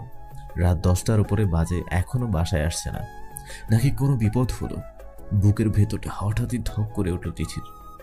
ফোন বের করে ইমনের নাম্বারে ডায়াল করলো, কিন্তু ফোনটা বন্ধ বলছে। সময়ের সাথে তিথির চিন্তাটাও বাড়তে লাগলো। এতক্ষণ অনেক রাগ লাগলো, এখন চোখ দিয়ে অনবরত জল পড়ছে। চিৎকার করে আম্মুকে ডাকতে লাগলো। তিথির চোখে জল দেখে তার আম্মু ব্যস্ত হয়ে পড়ল। কি হয়েছে তিথি, তুই এভাবে কাঁদছিস কেন? আম্মু, ইমন কোথায় গেছে? ওনার ফোন কেন বন্ধ বলছে? ইমন তো সকালে বের হয়ে গেছে একটা জরুরি কাজের কথা বলে, কিন্তু এখনো কেন আসছে না বুঝতে পারছি না। আম্মু প্লিজ, তুমি কিছু একটা করো। ওনার ফোনটা বন্ধ বলছে। আমার মন বলছে ওনার নিশ্চয়ই কোনো বিপদ হয়েছে, নাহলে ফোন কেন বন্ধ রাখবে বলো? ঠিক আছে, আমি দেখছি, তুই আর কান্না করিস না। মিসেস রুবির মাথায় কিছুই আসছে না। অপরিচিত একটা শহরে কোথায় যেতে পারে ছেলেটা? তার আত্মীয় স্বজনও তো কেউ এখানে থাকে না। ড্রয়িং রুমে এসে পরিচিত একজন এসআইকে ফোন করে ব্যাপারটা জানিয়ে দিল। তিথির চোখ দিয়ে অঝরে পানি পড়ছে। গাড়ি বের করে তার আম্মুকে সাথে নিয়ে ইমনকে খুঁজতে লাগলো। চোখ মেলে নিজেকে একটা বদ্ধ ঘরে বিছানার উপর আবিষ্কার করল ইমন। পুরো ঘরটা জুড়ে আলো ছড়িয়ে আছে, কিন্তু আশ্চর্যের বিষয় আশেপাশে কোথাও কোনো আলোর উৎস নেই। চারদিক দিয়ে বদ্ধ একটা ঘর। বিছানা থেকে উঠে বসতে বিস্ময়ে তার চোখ দুটো কপালে উঠে গেল। তার বিছানার একপাশে দাঁড়িয়ে আছে দুজন ব্যক্তি। দুজনের পরনেই সাদা ধবধবে পোশাক। তাদের শরীর থেকে আলো ছড়িয়ে পড়ছে রুমটা। ইমন অবাক হয়ে গেল। কারা আপনারা? আমাকে এভাবে ধরে রেখেছেন কেন? আমার নাম রাফি আর ও তুষার। কিন্তু আমার কাছে আপনাদের কি চাই? আর আপনাদের শরীর থেকে এভাবে আলো বের হচ্ছে কেন? কারণ আমরা মানুষ নই। আমি ভ্রু জোড়া কুচকে বললাম, মানুষ নই মানে? মানে আমরা জিন, তাই আমাদের শরীর থেকে এভাবে আলো ছড়াচ্ছে। জিন? ইমনের ভয়ে গা কাটা দিয়ে উঠল। একবার ভেবে দেখেন, একটা বদ্ধ ঘরে আপনার সামনে দুজন লম্বা মানুষ পুরো সাদা পোশাকে দাঁড়িয়েছে, আর আপনি তাদের সামনে একা। তাদের সমস্ত শরীর থেকে তীব্র আলো ছড়াচ্ছে। আর তারা দুজন যদি দুটো ভূত হয় তাহলে কি অবস্থা হবে আপনার? গলাটা শুকিয়ে যাচ্ছে ইমনের। মনে হচ্ছে এক্ষুনি অজ্ঞান হয়ে যাবে সে। হঠাৎ তাদের মধ্যে রাফি বলল, আমাদের ভয় পর কিচ্ছু নেই, আমরা তোমার কোনো ক্ষতি করব না। কিন্তু আপনাদের আমার কাছে কি চাই? তোমাকে আমরা সবকিছু জানাতে চাই, সব সত্যি কথাগুলো বলতে চাই। সত্যি কথা? কি সেগুলো? সবকিছু বলবো তোমাকে, তার আগে একটা কথা, তুমি আমাদের দয়া করে ভয় পেও না, আমরা তোমার বন্ধু। বন্ধু? হ্যাঁ বন্ধু, আর তুমি এখন কোনো সাধারণ মানুষ নও। কি সব বলছেন আপনারা? আমরা ঠিকই বলছি, তুমি এখন আমাদের মতো একটা জিন। রাফির কথায় আতঙ্কিত হয়ে উঠলাম। সে জিন মানে? এদের মাথায় কি কোনো সমস্যা রয়েছে নাকি? নাকি আমার সাথে কোনো গেম খেলার চেষ্টা করছে? আমরা তোর সাথে কোনো গেম খেলছি না, তুই সত্যি এখন একটা জিন। হকচকিয়ে উঠলাম তাদের কথা শুনে। এরা কি মনের কথাও পড়তে পারে নাকি? হ্যাঁ পারি, তুমি কি ভাবছো আমরা তা সব জানি। তাহলে আমি কেন আপনাদের মনের কথা পড়তে পারছি না? যদি আমিও আপনাদের মতো জিন হইতো? কারণ তুমি একজন রক্তে মাংসে গড়া মানুষ, শুধু জিনের শক্তি তোমার মধ্যেই আছে। আমি আপনাদের কথা কিছুই বুঝতে পারছি না। যদি আমি মানুষ হই তাহলে কেন বললেন আমি আপনাদের মতো জিন? আর জিনদের শক্তি আমার মধ্যে আছে মানে? আমাদের জিন রাজ্যের একমাত্র রাজা জুহাইদ শক্তি এখন তোমার ভিতরে। শক্তিটা তোমার নিয়ন্ত্রণে নেই, বরং তুমি তার নিয়ন্ত্রণে। ইমনের এক মুহূর্তের জন্য মনে হলো যে এই ভূত দুটো তাকে মিথ্যে বলছে, আসলে তার ভিতর কোনো শক্তিই নেই। হঠাৎ করে রাফি আবার বলল, ঠিক আছে, তোমাকেই দেখাচ্ছি। রাফি কথাটা বলেই ইমনের মাথার উপরে কিছুটা হাত রাখলো। তার মাথায় প্রচন্ড ব্যথা শুরু হয়ে গেছে, শরীর ঘেমে একাকার হয়ে যাচ্ছে, মনে হচ্ছে তার শরীর থেকে জোর কিছু টেনে বের করা হচ্ছে। সহ্য করতে না পেরে অজ্ঞান হয়ে গেল ইমন। কিছুক্ষণ পর জ্ঞান ফিরতেই তার সামনে 3জন ব্যক্তিকে দেখতে পেল, যাদের একজনকে চিনতে পারছে না। তাকে দেখে মনে হচ্ছে একটা আলো প্রতিবিম্ব। খানিকটা অবাক হয়ে ইমন বলল, ইনি কে? এটা জুহাইদের শক্তি, এটা এতদিন তোমাকে নিয়ন্ত্রণ করেছে। কিন্তু আমার সাথে কেন এসব হচ্ছে? কেন আমার চারপাশে সব অদ্ভুত ঘটনাগুলো ঘটছে? ইমনের কথার উত্তরে বললাম, তোমাকে সবকিছু আজ পরিষ্কার করেই বলবো, আর কিছু লুকাবো না তোমার থেকে। তাহলে বলুন, এসব রহস্যের আড়ালে লুকিয়ে থাকা আসল কারণ কি? সবকিছু জানতে চাই আমি। আমাদের জিন রাজ্যে রাজা ছিল তখন রিহাইন। রিহাইন ছিলেন প্রচণ্ড ক্ষমতার অধিকারী। তার সময়ে রাজ্যে কেউ একটা অন্যায় করার সাহস পেত না, কিন্তু তার সততা আর ন্যায় নিষ্ঠুরতার অনেকের কাছেই তখন বিষের মতো লাগতো। মানুষদের মতে আমাদের জিন সমাজেও কিছু জিন আছে যারা ভালো সহ্য করতে পারে না, সবসময় অন্যের ক্ষতি করার চেষ্টায় মত থাকে। এসব দুষ্টু জিনগুলো সবাই তাদের শক্তি একত্রিত করে রাজা রিহাইতকে সিংহাসন থেকে নামানোর চেষ্টা করে, কিন্তু মুখোশদের তার শক্তির কাছে ওই জিনগুলো শক্তি অনেক দুর্বল ছিল।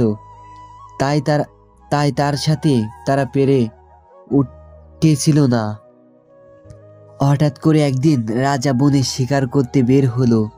সেদিন রাজার সাথে শুধু তার একমাত্র সন্তান জুহাইদ ছিল। রাজাকে একা বনের মধ্যে পেয়ে হঠাৎ পেছন থেকে সেই জিনগুলো তাকে আক্রমণ করে। রাজা কিছু করার আগেই তারা তাকে খুন করে ফেলে। রাজার পুত্র জুহাইদ তখন অনেক ছোট ছিল। সেদিন কোনো মতে সে তার প্রাণ বাঁচিয়ে ফিরে এসেছিল, কিন্তু রাজা রিহাইদের মৃত্যুতে সমস্ত রাজ্য জুড়ে নীরবতা নেমে আসে। রাজ্যে সব জিন একত্রিত হয়ে সেই দুষ্ট জিনদের রাজ্য ছাড়া করতে বাধ্য করে পালিয়ে আসে তারা এই পৃথিবীতে। তখন ইমন আমার দিকে তাকিয়ে বলল, সেই দুষ্ট জিনগুলোকে সাহায্য করার জন্যই কি রাজকুমার জুবাইদের শক্তি আমার মধ্যে আছে? না, তাদেরকে সাহায্য করতে জুলহাইদ নিজেই করবে। তোমাদের ভিতর এই শক্তি অন্য কারণে দেওয়া হয়েছে। আমার কথায় ইমন কিছুটা অবাক হয়ে বলল, কি সেই কারণ? রাজা রিহাইনের মৃত্যুর পর রানী জেসিফার নেতৃত্বে রাজ্য চলতে থাকে। এরপর দেখতে দেখতে 15 বছর পার হয়ে যায়। রাজকুমার জুহাইদও অনেক শক্তিশালী অর্জন করতে পরিণত এক যুবক হয়ে যায়, কিন্তু রাজকুমার ছিল ভদ্রময় প্রিয়। সে প্রায় সবসময় অনেক দূরে ভ্রমণ করতে যেত। হঠাৎ একদিন সে পৃথিবীতে ভ্রমণ করার জন্য ঠিক করলো। মানুষ রূপে চলে আসে এই পৃথিবীতে। এখানকার মানুষের জীবনযাপন, পরিবেশ সবকিছু তার কাছে ভালো লেগেছিল। তেমনভাবে ভালো লেগে যায় এখানকার একটা মেয়েকে। মেয়েটির নাম ছিল অপ্পা। জুহাদ অপ্পা নামে মেয়েটিকে ভালোবেসে ফেলেছিল। ধীরে ধীরে অপ্পাও জুইকে জুহাইদকে ভালোবেসে ফেলে, কিন্তু অপ্পা তখন জানতো না জুহাইদ একটা জিন।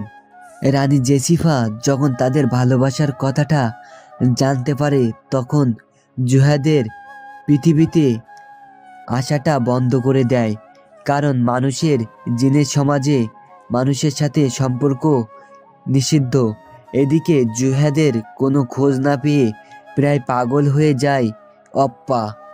খাওয়া দাওয়া ঘুম সব কিছু বাদ দিয়ে শুধু তার কথাই ভাবতে থাকে। জুহাদও সুযোগ খুঁজেই এক রাতে পালিয়ে আসে পৃথিবীতে, সরাসরি অপূর্বর বাসায় গিয়ে তার সাথে দেখা করে। সেদিন জুহাদকে দেখে চমকে উঠেছিল অপ্পা, তাকে জড়িয়ে ধরে অনেকক্ষণ কান্না করেছিল, আবার হারিয়ে ফেলার ভয়ে ছাড়তে চায়নি তাকে। সেদিন রাতে অপরাকে ভালোবেসে বুকে জড়িয়ে নিয়েছিল জুহাদ। অপূর্বর মাথা হাত রেখে সেদিন কথা দিয়েছিল তাকে নিয়ে পালিয়ে যাবে, কথা দিয়েছিল নিজের পরিবারকে ছেড়ে আসবে তার কাছে। ভোর রাতের দিকে নিজের রাজ্যে চলে আসে জুহাদ। তার পৃথিবীতে আসার খবরটা চলে যায় জেসিফার কানে। খবরটা শুনে তাকে আরও কড়াভাবে তালাবদ্ধ করে রাখা হয়, জোর করে তার বিয়ে ঠিক করা হয়। এভাবেই কেটে যায় বেশ কয়েকদিন, কিন্তু জুহাদ কোনোভাবেই কিছু করতে পারছিল না। বিয়ের দিন আমার তার তুষাকের সহায়তায় পালিয়ে অপূর্বর কাছে চলে আসে জুহাদ, কিন্তু অপূর্বার বাসায় এসে দেখে বড় ধাক্কা খায় সে। ফরলের সাদা কাফনে মোড়ানো অবস্থায় দেখতে পায় তার ভালোবাসাকে। অপূর্বাকে কেউ ধর্ষণ করে খুন করেছে। সেই দিন তার পা থেকে মাথা পর্যন্ত জমে শক্ত হয়ে গেছিল, চিৎকার করে কান্না করেছিল। এইমাত্র অপ্পা ছাড়া তাকে আর কেউ দেখতে পেত না। অপ্পা লাশের কাছে পাথর হয়ে বসেছিল, রোজ তার কবরে গিয়ে চিৎকার করে কান্না করত। তারপর মনে মনে সিদ্ধান্ত নেয় সেই নরপশুদের হত্যা করার, তাদের প্রত্যেককে খুঁজে বের করে উচিত শাস্তি দেওয়ার। রাফির কথা বলা শেষ হলে ইমন অবাক হয়ে দেখলো ভূতগুলো তার সামনে কান্না করছে। ভূতেরাও কান্না করতে পারে? ইমনের নিজের চোখের কোণেও জল চলে এসেছে, চোখটা মুছে বলল, জুহাইদ কি পেরেছে ওই শয়তানদের শাস্তি দিতে?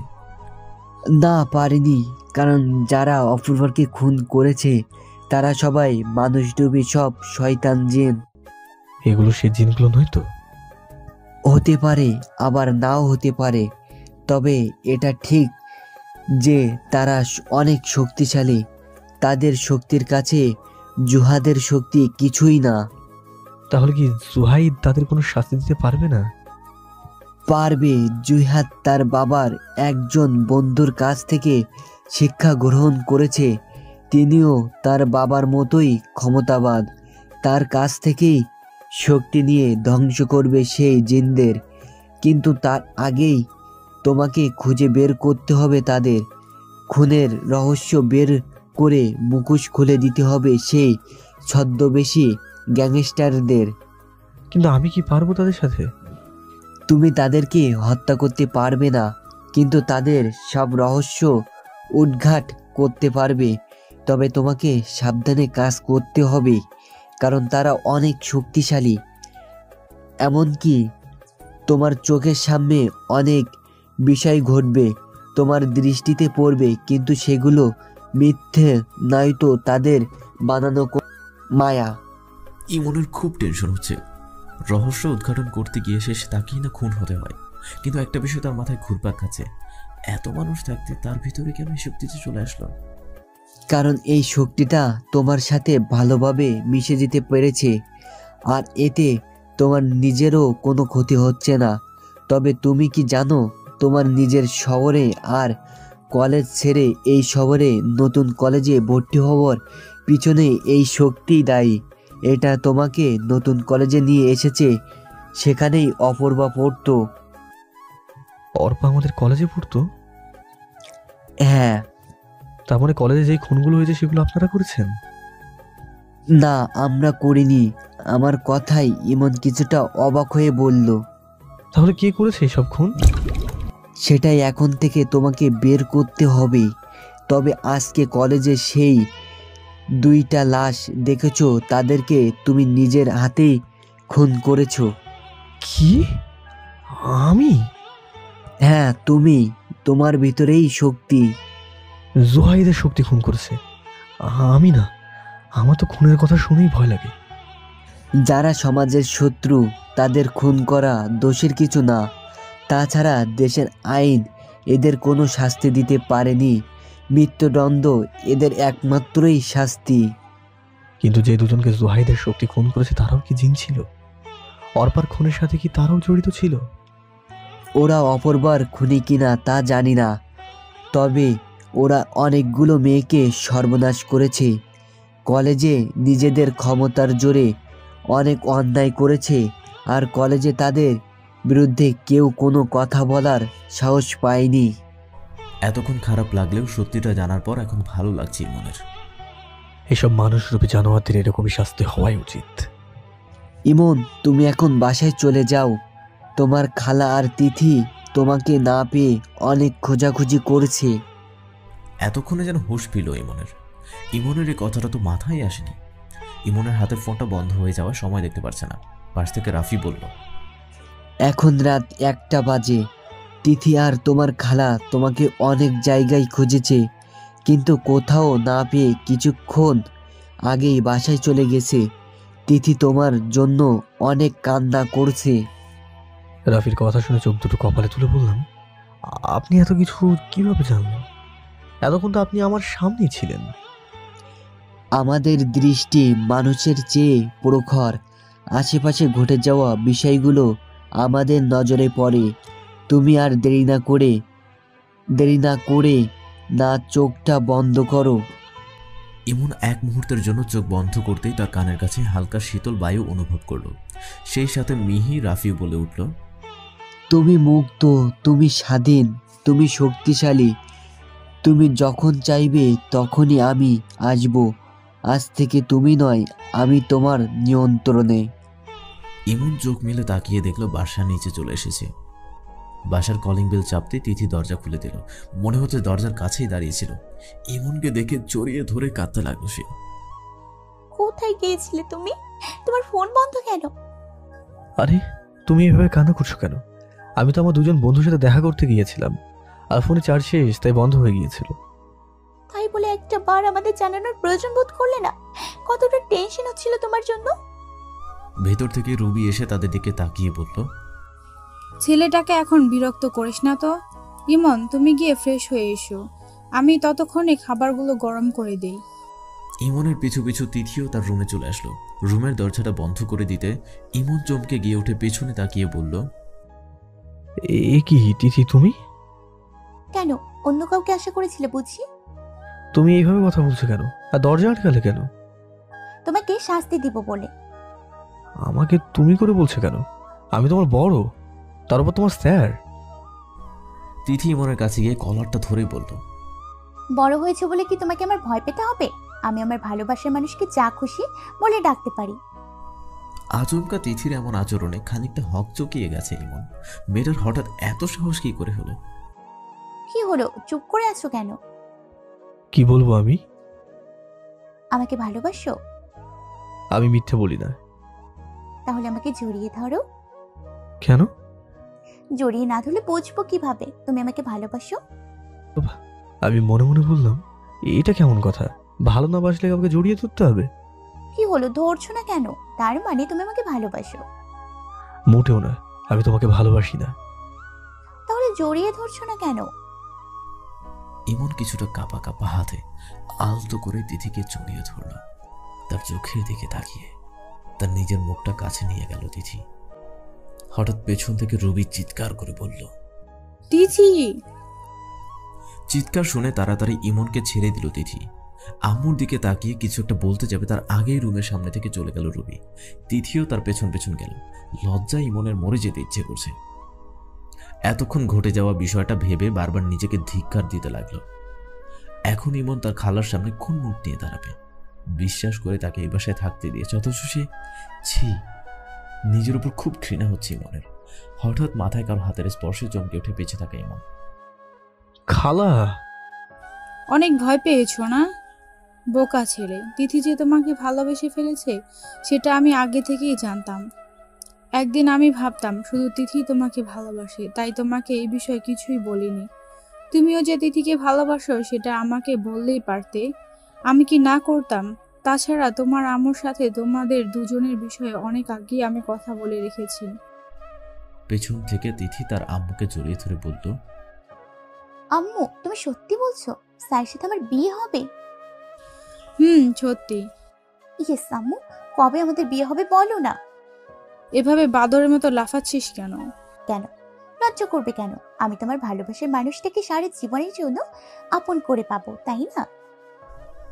রুবি তার মেয়ের কথার কোনো উত্তর না দিয়ে রুম থেকে বেরিয়ে গেল। ইমন উঠে দরজাটা বন্ধ করে দিয়ে এসে বলল, আম্মুর সামনে কেউ এইভাবে কথা বলে? আমি আবার কি করলাম? আমি তো শুধু আমাদের বিয়ের কথাটা জানতে চাইলাম। মেয়েদের বিয়ের কথা শুনে লজ্জা পেতে হয়, এটা নিয়ম। এইভাবে বিয়ের কথা শুনে নাচানাচি করলে লোকে তোমাকে পাগলি বলবে, আর আমাকে বলবে পাগলির জামাই। আজব তো, এখানে হাসার কি হলো? হাসবো না? আমি পাগলি হলে তুমি কি তাহলে? তুমি হলে আমার পাগল জামাই। ও তাই? এখন তাহলে আমার পাগলি বউটাকে একটু আদর করে নি। একদম না, এখনো আমাদের বিয়ে হয়নি। আচ্ছা, একটু আগে তাহলে তুমি কি করছিলে? কই, আমি তো শুধু। তিথির মুখে আঙুল দিয়ে আটকে দিল ইমন, টান দিয়ে নিজের বুকের মাঝে মিশিয়ে নিল তাকে। লজ্জায় তিথির মুখখানা লাল হয়ে উঠেছে, চোখ দুটো বন্ধ করে ফেলেছে। ইমন আলতো করে তার কপালে ভালোবাসার পরশ এঁকে দিল। নিজেকে ছাড়িয়ে দৌড়ে রুম থেকে বেরিয়ে গেল তিথি। পরদিন সকালে তিথিকে কলেজে পৌঁছে দিয়ে সোজা হসপিটালে চলে গেল ইমন, যেখানে কলেজে পাওয়া সবগুলো লাশ নিয়ে আসা হয়েছিল। হসপিটালের প্রধান ইমন ডাক্তার রাব্বির কেবিনে চলে গেল। কে আপনি? আমার নাম ইমন। আপনার হসপিটালে যে লাশগুলো নিয়ে আসা হয়েছিল তার বিষয়ে আমি জানতে চাই। সরি, পারমিশন ছাড়া আমরা কাউকে ইনফরমেশন দিতে পারবো না। ঠিক আছে, এক্ষুনি পারমিশন দিচ্ছি। ইমন কথাটা বলেই রাব্বির কলার ধরে তাকে উঁচুতে তুলল। চোখ দুটো রক্তবর্ণ ধারণ করতে শুরু করেছে। রাব্বি আমতা আমতা করে পড়ল, ঠিক আছে, আমি সব বলছি আপনাকে। নিজে নামিয়ে কলারটা ছেড়ে দিয়ে বললাম, সবগুলো ডেড বডির মেডিকেল রিপোর্ট আমার চাই। মেডিকেল রিপোর্ট তো পুলিশের কাছে, আমরা সেই দিন ইন্সপেক্টর মহিবের কাছে সেগুলো জমা দিয়েছি। ইমন আবারও রাগীভাবে তাকালো তার দিকে। রাব্বি করুণ সুরে তার দিকে তাকিয়ে বলল, বিশ্বাস করুন, আমি সত্যি বলছি, আমাদের কাছে মেডিকেল রিপোর্ট নেই, কিন্তু লাশগুলোর ব্যাপারে কিছু ইনফরমেশন আমি আপনাকে দিতে পারি। কি ইনফরমেশন? প্রথম দিন যে 5টা লাশ হসপিটালে আসছিল তাদের খুনের সাথে সাদিকের খুনের অনেকটা মিল আছে। কি ধরনের মিল? সেই 5 জনকে একই রকম ভাবে খুন করা হয়েছে, আর সাদিককে আলাদাভাবে খুন করা হয়েছে। কিন্তু এই 6টা লাশের শরীরে আমরা একই রকমের আঙ্গুলের ছাপ পেয়েছি। একই ধরনের ফিঙ্গারপ্রিন্ট? হ্যাঁ, কিন্তু এগুলো কোনো মানুষের ফিঙ্গারপ্রিন্টের মতো না। হতে পারে কোনো ভয়ঙ্কর পানি, তবে এই ধরনের পানি আমি কোনোদিন দেখিনি। লাশগুলো কি আমি দেখতে পারি? লাশগুলো তো তাদের রিলেটিভস পরিচয় দিয়ে নিয়ে গেছে। রিলেটিভস? তার মানে লাশগুলোর পরিচয় জানা গেছে? হ্যাঁ, ইন্সপেক্টর মহিব নিজের সাথে থেকে লাশগুলো পৌঁছে দিয়েছেন। তাদের ডিটেইলস আছে আপনার কাছে? আসলে ইন্সপেক্টর স্যার নিজে থেকে লাশগুলোর দায়িত্ব নিয়েছে, তাই আর কোনো ধরনের ডিটেইলস রাখা হয়নি।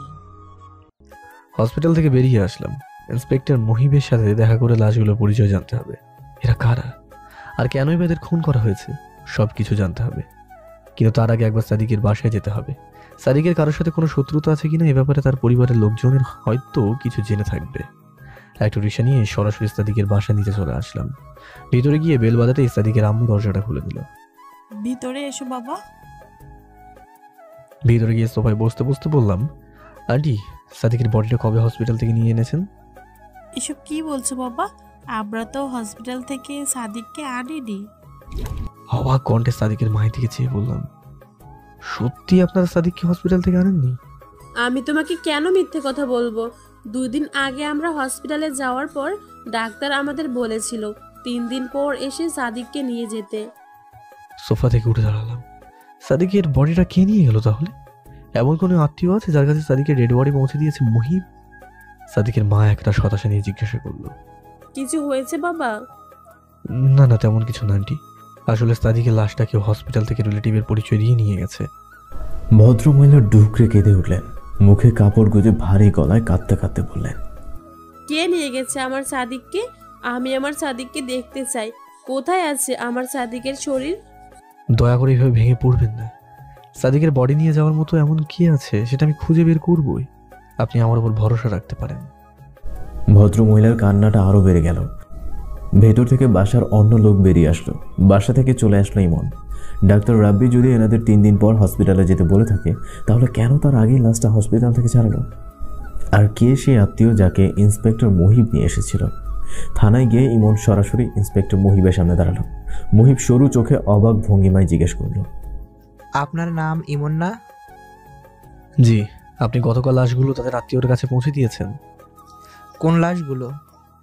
যেগুলো আমাদের কলেজে কামরায় পাওয়া গেছে, তার সাথে সাদিকের লাশটাও। সেই সব আত্মীয়ের বিষয়ে যাবতীয় তথ্য আমার চাই। আপনি কি সব বলছেন? কিসের আত্মীয়? আমি কারো কাছে কোনো লাশ পৌঁছে দেইনি। আমি তো ওই লাশগুলোর কোনো আইডেন্টিটি এখনো খুঁজে পাইনি। ও রিয়েলি? আমার কাছে কিন্তু প্রমাণ রয়েছে। কিসের প্রমাণের ভিত্তিতে আপনি এই কথা বলছেন? ডাক্তার রাব্বি আমাকে সবকিছু বলেছে। আপনি যে নিজে লাশগুলো দায়িত্ব নিয়ে পৌঁছে দিয়েছেন সেটাও বলেছে। ডাক্তার রাব্বি এই কথা বলছে?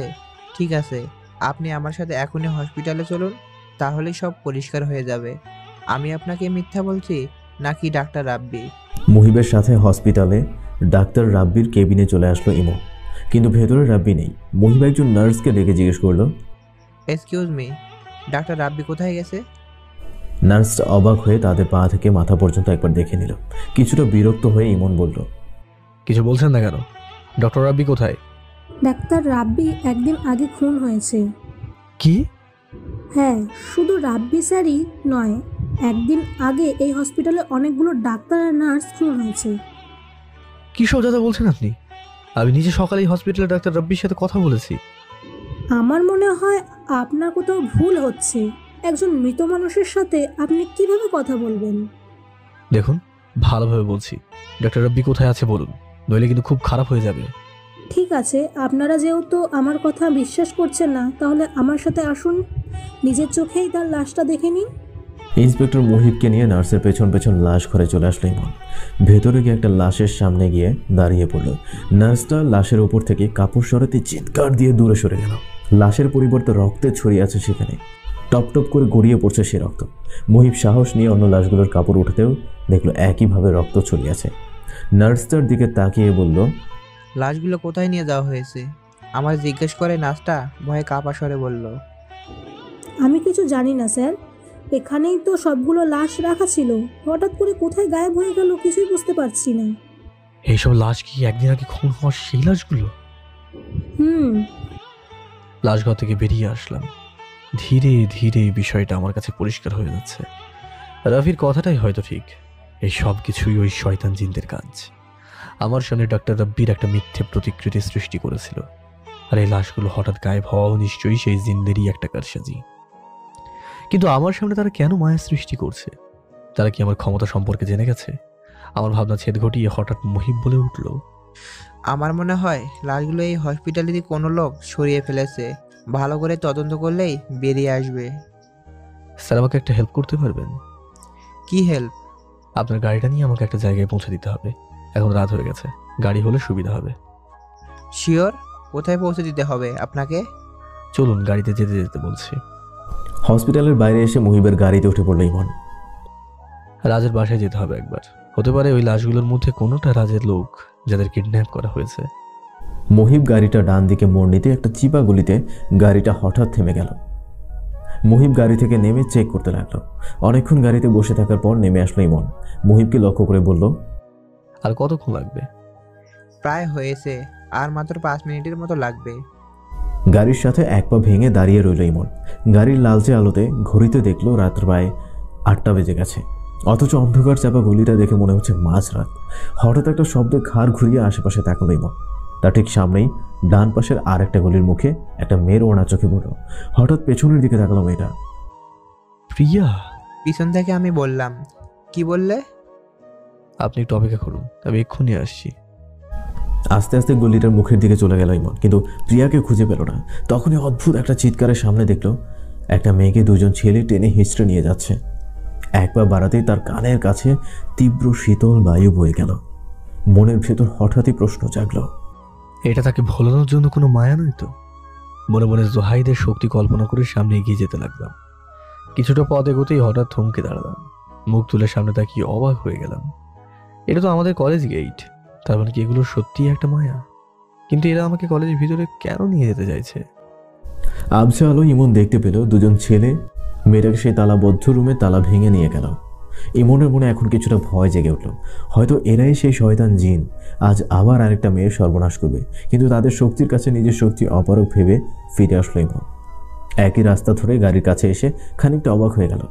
গাড়ির লাইটগুলো সব বন্ধ। মুহিবকেও কোথাও দেখতে পাচ্ছে না। ব্যস্ত হয়ে আশপাশটা দেখতে লাগলো। কোথাও না পেয়ে আবার গাড়ির কাছে ফিরে আসলো। ফোনের টর্চ অন করে গাড়ির কাচের ভেতর দৃষ্টি দিতেই চমকে উঠে অনেকটা পেছনে সরে গেল, কারণ ভিতরে কাচ বেয়ে গড়িয়ে পড়ছে রক্ত। হাতের ফোনটা পড়ে গেল মাটিতে। ভয়ে তার হাত পা কাঁপতে লাগলো। ইচ্ছে করছে দৌড়ে পালিয়ে যেতে। মনে কিছুটা সাহস এনে গাড়ির কাছে চলে আসলো। গাড়ির দরজাটা বাইরে থেকে লক করা দেখেই বুকটা কেঁপে উঠল ইমনের। কোনো মতো দরজাটা খুলতে একটা রক্তাক্ত শরীর এসে পড়লো তার উপর। শরীরটার ঘাড়ের উপরের অংশ নেই, টকবক করে রক্ত পড়ছে সেখান দিয়ে। তৎক্ষণাৎ বডিটা ধাক্কা দিয়ে সরিয়ে দিল। নিচে তাকিয়ে দেখলো লাস্টের হাতটার নিচের অংশ নেই। লাফ দিয়ে গাড়ি থেকে নেমে পড়লো ইমন। ভয় তার দম বন্ধ হওয়ার মতো অবস্থা। নিজেকে কোনো মতে সামলে গাড়ির ড্রাইভিং সিটে বসে পড়লো। পাশে একটা অর্ধেক কাটা শরীর নিয়ে গাড়ি স্টার্ট দিয়ে চলতে লাগলো। হঠাৎ পেছনে ফেলে আসা রাস্তার ওপর থেকে ভয়ানক স্বরে কেউ একজন উচ্চ হেসে বলে উঠল, খুব শীঘ্রই দেখা হবে আমাদের। মুহিবের লাশ সহ গাড়িটা নিয়ে রাজের বাসা নিচে চলে আসলো ইমন। তার শরীরের পোশাকটা রক্তে লাল হয়ে গেছে। ভেতরে যেতেই চমকে উঠে রাজ বলল, কে আপনি? আমি ইমন। ইমন? এই নামে কাউকে তো আমি চিনি না। আর বাসায় তো দরজা সব বন্ধ, আপনি ভিতরে কিভাবে আসলেন? মুখটা বাঁকা করে হেসে বললাম, সেটা একটু পরেই টের পেয়ে যাবি। কিন্তু তার আগে বল, কলেজে যে লাশগুলো পাওয়া গেছে সেগুলো কি তোর লোকের ছিল? হঠাৎ ইমনের কথায় কিছুটা ভরকে গেল রাজ। আমতা আমতা করে বলল, তুই করে কথা বলছেন কেন? আর আমি আপনাকে কেন এসব বলবো? রাজের কথাটা শুনেই গলাটা চেপে ধরল ইমন। তার চোখে আগুন ঝরছে। রাজের শরীর দেয়ালে ঠেকিয়ে উপরে তুলেছে। কথা বলতে কষ্ট হচ্ছে রাজের।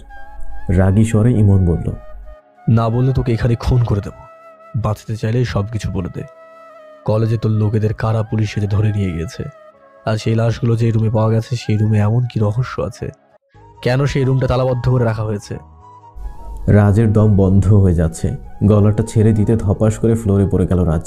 গলা ধরে জোরে জোরে কেশে উঠল। ইমনের রাগী চোখের দিকে তাকিয়ে গলা শুকিয়ে গেল তার। রাজ ভয়ে আমতা আমতা করে বলল, বলছি, সব বলছি আমি। বল এখন আসল সত্যিটা কি? কলেজে আমাদের লোকদের যে 4 জন পুলিশ ধরে নিয়ে গেছিল সেইগুলো আমাদেরই লোক ছিল। কলেজে প্রায় বদনাম করার জন্য নিজের লোকেদের মিথ্যা পুলিশ সাজিয়ে গ্রেপ্তার করিয়েছে, যাতে সবাই ভাবে প্রিয়া মিথ্যা নাটক করে আমাদের লোকেদের কিডন্যাপ করেছে। সবকিছু প্ল্যানিং মোতাবেকই চলছিল, কিন্তু হঠাৎ করে কেউ ওদেরকে খুন করে দেয়। কলেজে পাওয়া যায় সেই 5 জনের লাশ, আর পরে পাওয়া যায় 2 জনের লাশ। সবাই আমাদের লোক ছিল। আমি জানি না তাদেরকে খুন করেছে। আর সেই রুমের রহস্যটা কি? কেন সেই রুমটা তালাবন্ধ রাখা হয়েছিল? আর তোদের লোকগুলো কি সেখানেই কেন খুন করে রেখে দিয়েছে কে? আমি ওই রকম বিষয়ে কিছুই জানি না। তুই জানিস তো সবকিছুই, শুধু সেগুলো পেট থেকে মুখে আনার ব্যবস্থা করতে হবে। প্লিজ মাফ করে দিন আমাকে, আমি সত্যি কিছু জানি না। ওকে, যেহেতু তুই কিছু জানিস না তাহলে আর তোকে বাঁচিয়ে রেখে লাভ কি? কথাটা বলে হাতের আঙুল ফাঁক করতে বড় বড় নখ বের হলো সেখান দিয়ে। বিদ্যুৎ গতিতে সেগুলো ঝুঁকিয়ে দিল রাজের পায়ে। চিৎকার করে উঠল রাজ। আরেকটা হাত গলায় রাখতেই রাজ বলল, প্লিজ আমাকে মারবেন না, আমি সব বলছি, সব বলেছি ওই রুমের বিষয়ে। বল। কলেজে ওই রুমে আমি মেয়েদের জোর করে ধর্ষণ করতাম। প্রতিদিন রাত জোর করে একটা নতুন মেয়েকে তুলে নিয়ে আসতাম ওই রুমে। আমি আর আমার কয়েকজন লোক মিলে এসব কাজ করতাম। আর কলেজে তখন আমার ক্ষমতা ছিল, তাই কেউ কিছু বলার সুযোগও পেত না। কিন্তু হঠাৎ করে প্রিয়া কলেজে সবকিছু হয়ে যাওয়ায় আমাদের কৃতকর্ম ফাঁস হয়ে যায় সবার সামনে, তাই আমাদের ক্ষমতাও চলে যায়। আর তখন থেকেই রুমটা তালাবদ্ধ করে রাখা হয়। কিন্তু এত বড় অপরাধ করার পরও তোর কিচ্ছু হয়নি, তুই দিব্যি রাজনীতি করে যাচ্ছিস। না মানে? মানেটা আমি বলছি তোকে। তো তখন কোনো শাস্তি হয়নি, কারণ তুই প্রিয়ার বাবার হয়ে তখন কাজ করতি। আর প্রিয়ার বাবা এমপি হওয়ার পরও তোর ক্ষমতা ছিল কলেজে। শুধু তাই নয়, এখনো তুই তার হয়েই কাজ করছিস। কিন্তু কলেজে কর্তৃত্ব না থাকায় প্রিয়ার ওপর তোর রাগ। প্রিয়াকে সরানোর জন্য তুই লাবিবের সাথেও ঝামেলা করেছিস। হ্যাঁ, আমি লাবিবার হয়ে কাজ করি, কিন্তু ওই লাবিবা আমাদের সাথে বিশ্বাসঘাতকতা করেছে। আমাকে সমস্ত কলেজের সামনে অপমান করেই নিজের মেয়েকে কলেজের নেতা বানিয়েছে। আমি শুধু একটাই প্রতিশোধ নেওয়ার জন্য এখনো ওর সাথে আছি। একটা সুযোগ পেলেই আমি ওকে দুনিয়া ছাড়া করে দিব। মৃত্যু তোর অবশ্যই হবে, কিন্তু তার আগে তোর মৃত্যু হবে। আমি তো আপনাকে সব সত্যি কথা বলে দিয়েছি, তাহলে কেন আমাকে মারতে চাইছেন? অর্পাকে কেন খুন করেছিস তোরা? কেন তাকে পশুর মতো অত্যাচার করেছিস? আবা, বিশ্বাস করুন, আপাকে আমি কিছু করিনি। আমি ওকে খুনও করিনি। তাহলে কে খুন করেছ অর্পাকে? তা আমি জানি না। আমি তো শুধু আব্বাকে তার হাতে তুলে দিয়েছিলাম। কার হাতে? লাবিবার কলেজে একটা অনুষ্ঠানে আপাকে দেখে পছন্দ হয়ে যায় লাবিবের, তাই তার কথা মতো আপাকে তুলে তার কাছে পৌঁছে দিয়েছিলাম। তারপর কি হয়েছিল আমি জানি না। রাজের কথা শুনে মাথাটা নিচু করে ফেলল ইমন। শরীরের সর্বশক্তি দিয়ে হাতের নখগুলো ঢুকিয়ে দিল রাজের গলায়। হাত দিয়ে দূরে ছুঁড়ে মারল তার দেহ। প্রাণহীন দেহটার দিকে তাকিয়ে বাসা থেকে চলে আসলো। গাড়ির লাশটা হসপিটালে পৌঁছে দিতে দিতে রাত 2টা বেজে গেল। হসপিটালে রক্তাক্ত পোশাকটা পাল্টে বাসায় চলে আসলো। দরজা খুলে সরু চোখে তাকিয়ে তিথি জিজ্ঞেস করল, কোথায় গিয়েছিলে? তিথির কথার কোনো জবাব না দিয়ে রুমে চলে আসলো ইমন। বাথরুমে গিয়ে গোসল সেরে ফ্রেশ হয়ে নিল। বিছানার উপরে রাখা ড্রেসটা হাতে নিয়ে তিথি বলল, কি হয়েছে তোমার? আমার সাথে কথা বলছো না কেন? তিথির থেকে টি শার্টটা নিয়ে বললাম, কই বলছি তো কথা। তুমি কি আমার থেকে কিছু লুকোতে চাইছো? কি লুকাবো আমি? কয়েকদিন ধরেই তোমার আচরণ কেমন পরিবর্তন ঠেকেছে। কলেজ বন্ধ, অথচ তারপরেও তুমি সকালে বাসা থেকে বেরিয়ে যাও, সারাদিন তোমার কোনো খোঁজ নেই, মাঝরাতে বাসে আসো। কেন এসব করছো? কিসের এত কাজ তোমার? তিথির কথায় খানিকটা বিষণ্ণ মনে চুপ হয়ে গেল ইমন। কিছুক্ষণ নীরব থাকার পর ইমন বলে উঠল, আমি তোমার থেকে অনেক কথা গোপন করেছি তিথি। কথা? কি কথা? আমি অন্য সবার মতো স্বাভাবিক জীবনযাপন করতে পারছি না। কেন পারছো না? কারণ হলো, তিথিকে সব কথা খুলে বললাম, আমার সাথে যা যা হয়েছে। কথাগুলো শুনে যেন বাকরুদ্ধ হয়ে গেল তিথি। বিছানায় ধপ্পাস করে বসে পড়ল। হয়তো তুমি ভাবছো একজন খুনিকে ভালোবাসো তুমি, হয়তো আমার উপর ঘৃণা হচ্ছে তোমার, কিন্তু আমার কাছে এটাই ঠিক বিচার। এইসব নর পশুদের একমাত্র শাস্তি মৃত্যুই। ঠাস করে ইমনের গালে থাপ্পড় মারল তিথি। তিথি ছল ছল চোখে তাকিয়ে শক্ত করে জড়িয়ে ধরল ইমনকে। আমাকে তোমার এমন মনে হয় আমি ঘৃণা করবো তোমাকে? আমি জানি আমি কোনো ভুল মানুষকে ভালোবাসিনি। তুমি যেটা করেছো ঠিক করেছো। আমি সবসময় তোমার পাশে আছি। তিথিকে ছাড়িয়ে হাত দিয়ে মুখটা তার দিকে তুলে বললাম, তোমাকে আমার একটা কথা রাখতে হবে। কি কথা? যতদিন না আমি এই রহস্যের উদ্ঘাটন করছি, জোয়াইদের শক্তি সেই জিনগুলোকে শেষ না করছে, ততদিন তোমাদের একটা নিরাপদ জায়গায় থাকতে হবে, নয়তো সেই জিনগুলো তোমাদের ক্ষতি করতে পারে। কিন্তু আমি তোমাকে ছেড়ে কোথাও যাব না। আমি তোমাকে অনেক অনেক ভালোবাসি তিথি, তাই আমি চাই না আমার জন্য আমার প্রিয় মানুষের কোনো ক্ষতি হোক। ঠিক আছে, কিন্তু কোথায় যাব আমরা? যেখানে আমি নিয়ে যাব, কিন্তু তার আগে তোমার আম্মুকে সবকিছু বুঝিয়ে বলতে হবে। এটা নিয়ে তোমাকে চিন্তা করতে হবে না। পরদিন রাফি আর তুষারের কথা মতো তিথি আর রুবিকে জিন রাজ্যের একটা নিরাপদ জায়গায় রেখে এসেছে ইমন। ইমন সকল রহস্যের জাল খুলতে আরম্ভ করেছে। ইমন মনে মনে ভাবছে, অর্বাকে রাজ প্রিয়ার বাবার হাতে তুলে দিয়েছে, তার মানে সবকিছুর পিছনে লাবিবেরই হাত আছে। এতগুলো খুনও হয়তো লাবিবই করেছে, হয়তো সেই সব শয়তান জিনদের নেতা, সেই ছদ্মবেশী গ্যাংস্টার। বাসার দরজাটায় কেউ নক করছে। ইমন গিয়ে দরজাটা খুলে খানিকটা পিছিয়ে গেল। ইমনের মুখ দিয়ে অস্ফুট স্বরে বেরিয়ে গেল, সাদিক। তার সামনে সশরীরে দাঁড়িয়ে আছে সাদিক। ইমন দূর থেকে তাকালো তার দিকে। সাদিকের শরীর থেকে অদ্ভুত বিশ্রী একটা গন্ধ আসছে। মুখ থেতলে গেছে, রক্ত গড়িয়ে পড়ছে নাক মুখ দিয়ে, চোখের কোণায় রক্ত। সাদিক ধীরে ধীরে এগিয়ে আসতে লাগলো তার দিকে। রক্তের ছাপ পড়ে যাচ্ছে মেঝেতে। ঢের বুঝতে পারছে এটা কোনো মায়া, এটা জিনদের তৈরি একটা ফাঁদ। ধীরে ধীরে সাদিক যতই এগিয়ে আসছে তার শরীর থেকে রক্তগুলো তত তাড়াতাড়ি ঝরে পড়ছে। সাদিক কিছুটা ঘুমিয়ে উঠে বলল, আমাকে বাঁচাও ইমন, আমাকে সাহায্য করো, আমি মরে যাচ্ছি। আমার কাছে এসো ইমন, দয়া করে আমার কাছে এসো। ইমন কিছু না বলে পিছিয়ে যেতে লাগলো। সাদিক আরও এগিয়ে যাচ্ছে, তার শরীরের ওপর থেকে ধীরে ধীরে মিলিয়ে যাচ্ছে। মাথা ছাড়া একটা দেহ হেঁটে আসছে ইমনের দিকে। টকবক করে রক্ত ঝরছে তার সমস্ত শরীর থেকে। অদৃশ্য জায়গা থেকে কান্নার আওয়াজ আসছে। ইমন পকেট থেকে মুহিবের বন্দুকটা বের করে তা পরপর 4টা গুলি করলো। বেলুনের মতো ফেটে রক্ত মাংস ছড়িয়ে পড়লো রুম জুড়ে। হঠাৎই সমস্ত কিছু অদৃশ্য হয়ে গেল। রুমটায় আবার আগের মতো নীরবতা নেমে আসলো। এত নীরবতা ইমনের মনে কিছুটা অস্থিরতা সৃষ্টি করলো। এরা এত সহজে যাওয়ার নয়, নিশ্চয়ই আবার কোনো দিক থেকে আক্রমণ করে বসবে। হাতের বন্দুকটা পজিশনে নিয়ে ইমন বলল, আমি জানি তোরা আশেপাশে আছিস, কোথাও হয়তো লুকিয়ে বসে আছিস। সাহস থাকলে সামনে আয়। এইভাবে ভিতর মতো লুকিয়ে আছিস কেন? হঠাৎ সমস্ত রুমে ভয়ঙ্কর একটা হাসি ছড়িয়ে পড়লো। সেই সাথে ভারী গলায় ভেসে আসলো, অনেক সাহস তোর না? ঠিক আছে, আগে আমার চেলাটির সাথে একটু খেলে নে, তারপর না হয় আমি আসবো। চারপাশে কালো প্রতিকৃতির সৃষ্টি হলো। ধীরে ধীরে সেগুলো মানুষের রূপ নিল। ভয়ঙ্কর আকার ধারণ করলো সবগুলো শরীর। পাশ থেকে একটা দৌড়ে আসতে জোরে লাথি দিল এবং দূরে পড়ে গেল দেহটা। ঘাড় থেকে মাথাটা আলাদা হয়ে গেছে। পেছন থেকে আরেকটা এগিয়ে আসলো, হাত ছাড়া দেহটার পা দুটো আলাদা করে দিল এমন। একে একে সবগুলো দেহ ছিন্ন বিচ্ছিন্ন করে দিল, কিন্তু তবুও বারবার এগিয়ে আসছে। মনে হচ্ছে মার খাওয়ার পর আরো বেশি শক্তিশালী হয়ে যাচ্ছে এরা। বন্দুকের গুলি ভরে মাথার মাঝ বরাবর মারতে একটা অদৃশ্য হয়ে গেল। একে একে সবগুলোর মাথায় মারতে অদৃশ্য হয়ে গেল সব দেহগুলো। আবারও সেই ভয়ঙ্কর হাসি ভেসে এলো।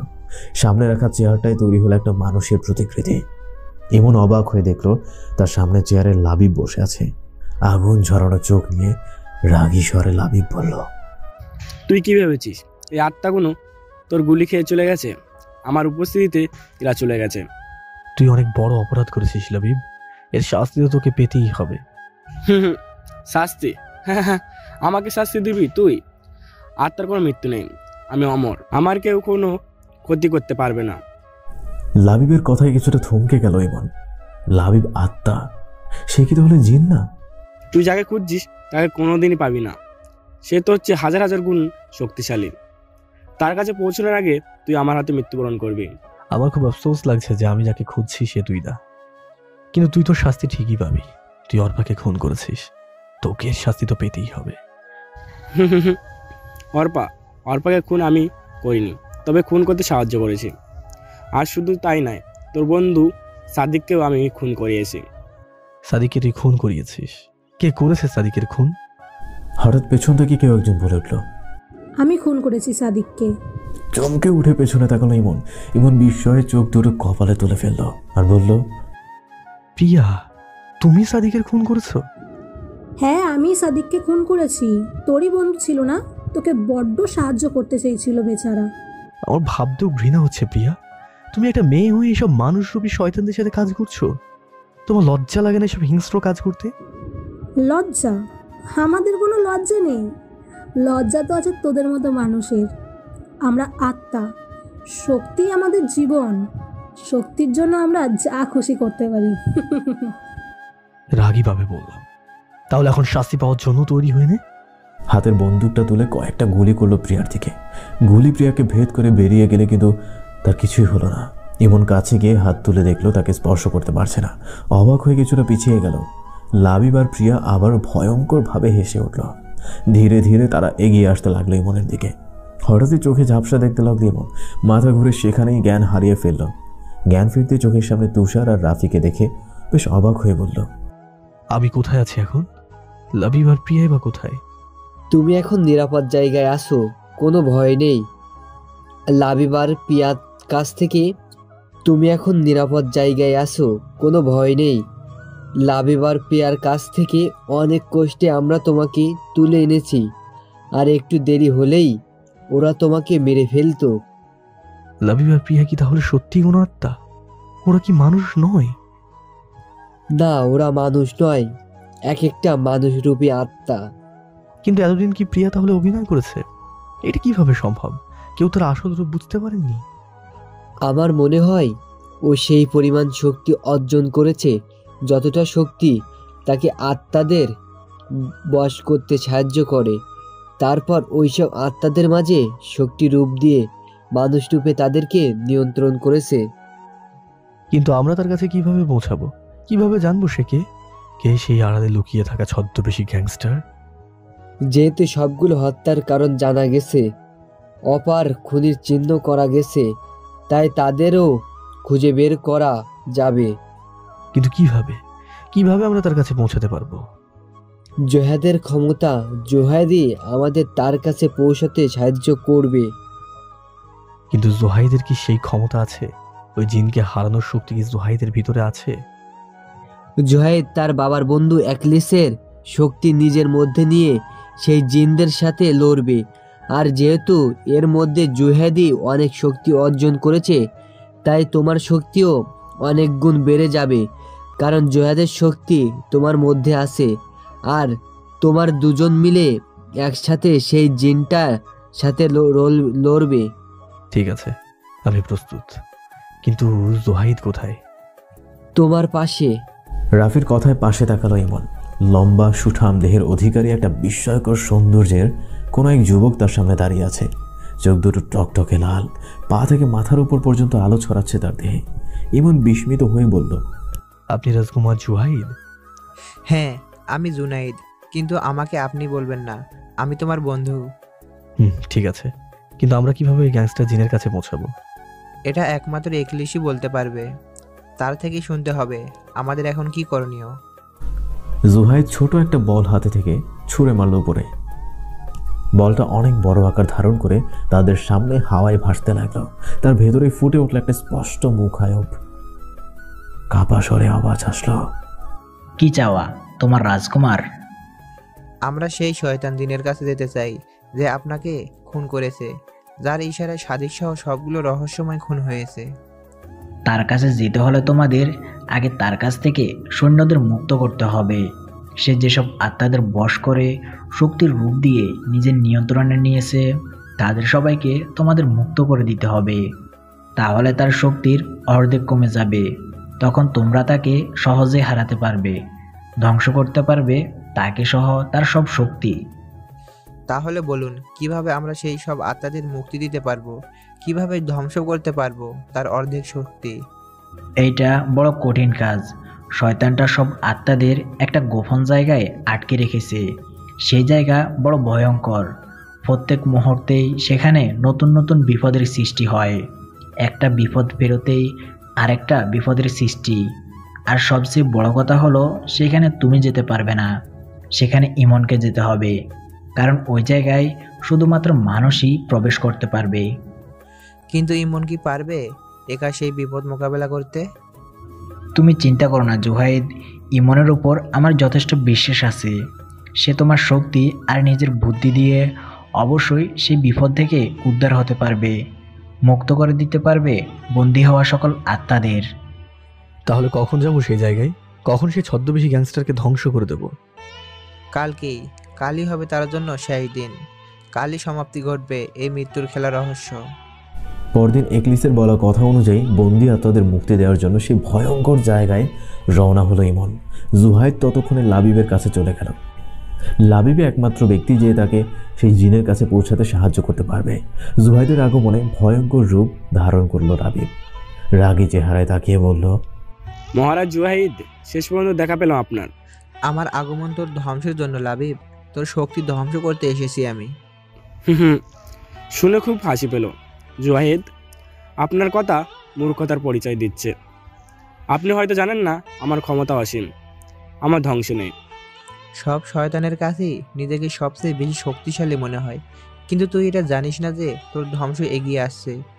তোদের মতো সবগুলো অশুভ আত্মার ক্ষমতা শেষ হয়ে আসছে। আমার ক্ষমতা শেষ করার মতো শক্তি আপনার নেই রাজা জুহাইদ। সেটা এখনই প্রমাণ হয়ে যাবে। জুহাইদ কথাটা বলে লাবিবের চারপাশে একটা অগ্নিবৃত্ত তৈরি করলো। লাবিব হাত পা ছুঁড়ে সেখান থেকে বের হওয়ার চেষ্টা করছে, কিন্তু পারছে না। অবাক হয়ে জুহাইদের দিকে তাকিয়ে জিজ্ঞেস করলো, এটা কি করে সম্ভব? কেন আমি এখান থেকে বেরোতে পারছি না? জুহাইদ জোরে হেসে উঠল, চোখ দুটো লাল করে বলল, এটা একলিসের শক্তি। এর দ্বারা শুধু তুই নয়, তোদের সব কয়টা সৈন্য এখন বন্দি। তোর একমাত্র মেয়ে প্রিয়াও এখন এই আগুনের জালে বন্দি। ধীরে ধীরে এখন তোদের শক্তি শেষ হয়ে যাবে। কিন্তু কিভাবে? আমরা তো অমর, আমাদের শক্তি তো কখনো শেষ হওয়ার নয়। জুহাইদ আবারও হেসে উঠল, হাতের গোল বলটা ছুঁড়ে মারল হাওয়ায়। সেখানে স্পষ্ট ফুটে উঠল একটা জনমানবহীন ভয়ানক জায়গা। একা একা সেখানে হেঁটে যাচ্ছে ইমন। চারদিকে মরুভূমির মতো ধু ধু করছে বালি, কিন্তু শরীরটা ঠান্ডায় জমে যাওয়ার উপক্রম। খুব সাবধানে পা ফেলছে ইমন। হঠাৎ তার এক পা সামনের জায়গাটায় বালিগুলো ডেবে যেতে আরম্ভ করলো। ইমন কিছুটা দূরে সরে যেতেই গভীর গর্তে পানি উঠতে লাগলো। ধীরে ধীরে গর্তটা এক গভীর পুকুরে পরিণত হলো। কালো ভয়ানক দৈত্যকার কয়েকটা ছায়া এগিয়ে আসতে লাগলো তার দিকে। রাজা রিউলিসের তরবারিটা মুষ্টিবদ্ধ করে ধরল ইমন। একটা ছায়াকে আঘাত করতে দূরে সরে গেল। একে একে সবগুলো ছায়াকে আঘাত করতে লাগলো। ছায়াগুলোকে ভেদ করে চলে যাচ্ছে তরবারি, কিন্তু তাদের কিছুই হচ্ছে না। বারবার এগিয়ে আসছে তার দিকে। কিছুটা পিছিয়ে গিয়ে তরবারিটা তাদের দিকে তুলে ধরতেই সেখান থেকে নীল রশ্মি বের হলো। তরবারিটা একটা ছায়ার উপর পড়তে চিৎকার করে সেগুলো অদৃশ্য হয়ে গেল। একে একে সবগুলো ছায়ার দিকেই তরবারি ধরতে অদৃশ্য হয়ে গেল। ধীরে ধীরে পুকুরটার কাছে চলে গেল ইমন। স্বচ্ছ পানিতে নিজের মুখ দেখা যাচ্ছে। হঠাৎ পুকুর থেকে একটা বিশাল সাপ বের হয়ে আসলো। দেখতে দেখতে পুকুরের চারপাশ থেকে অসংখ্য সাপ বের হতে লাগলো। ইমন একটা সাপের চোখের দিকে তাকাতেই সাপটা মাথা নামিয়ে পিছিয়ে গেল। ধীরে ধীরে সবগুলো সাপ তার চোখের দিকে তাকালো। চোখের ইশারায় যেন সাপগুলো তাকে পথ দেখিয়ে দিচ্ছে। একে একে রাস্তা ছেড়ে দিল তাকে।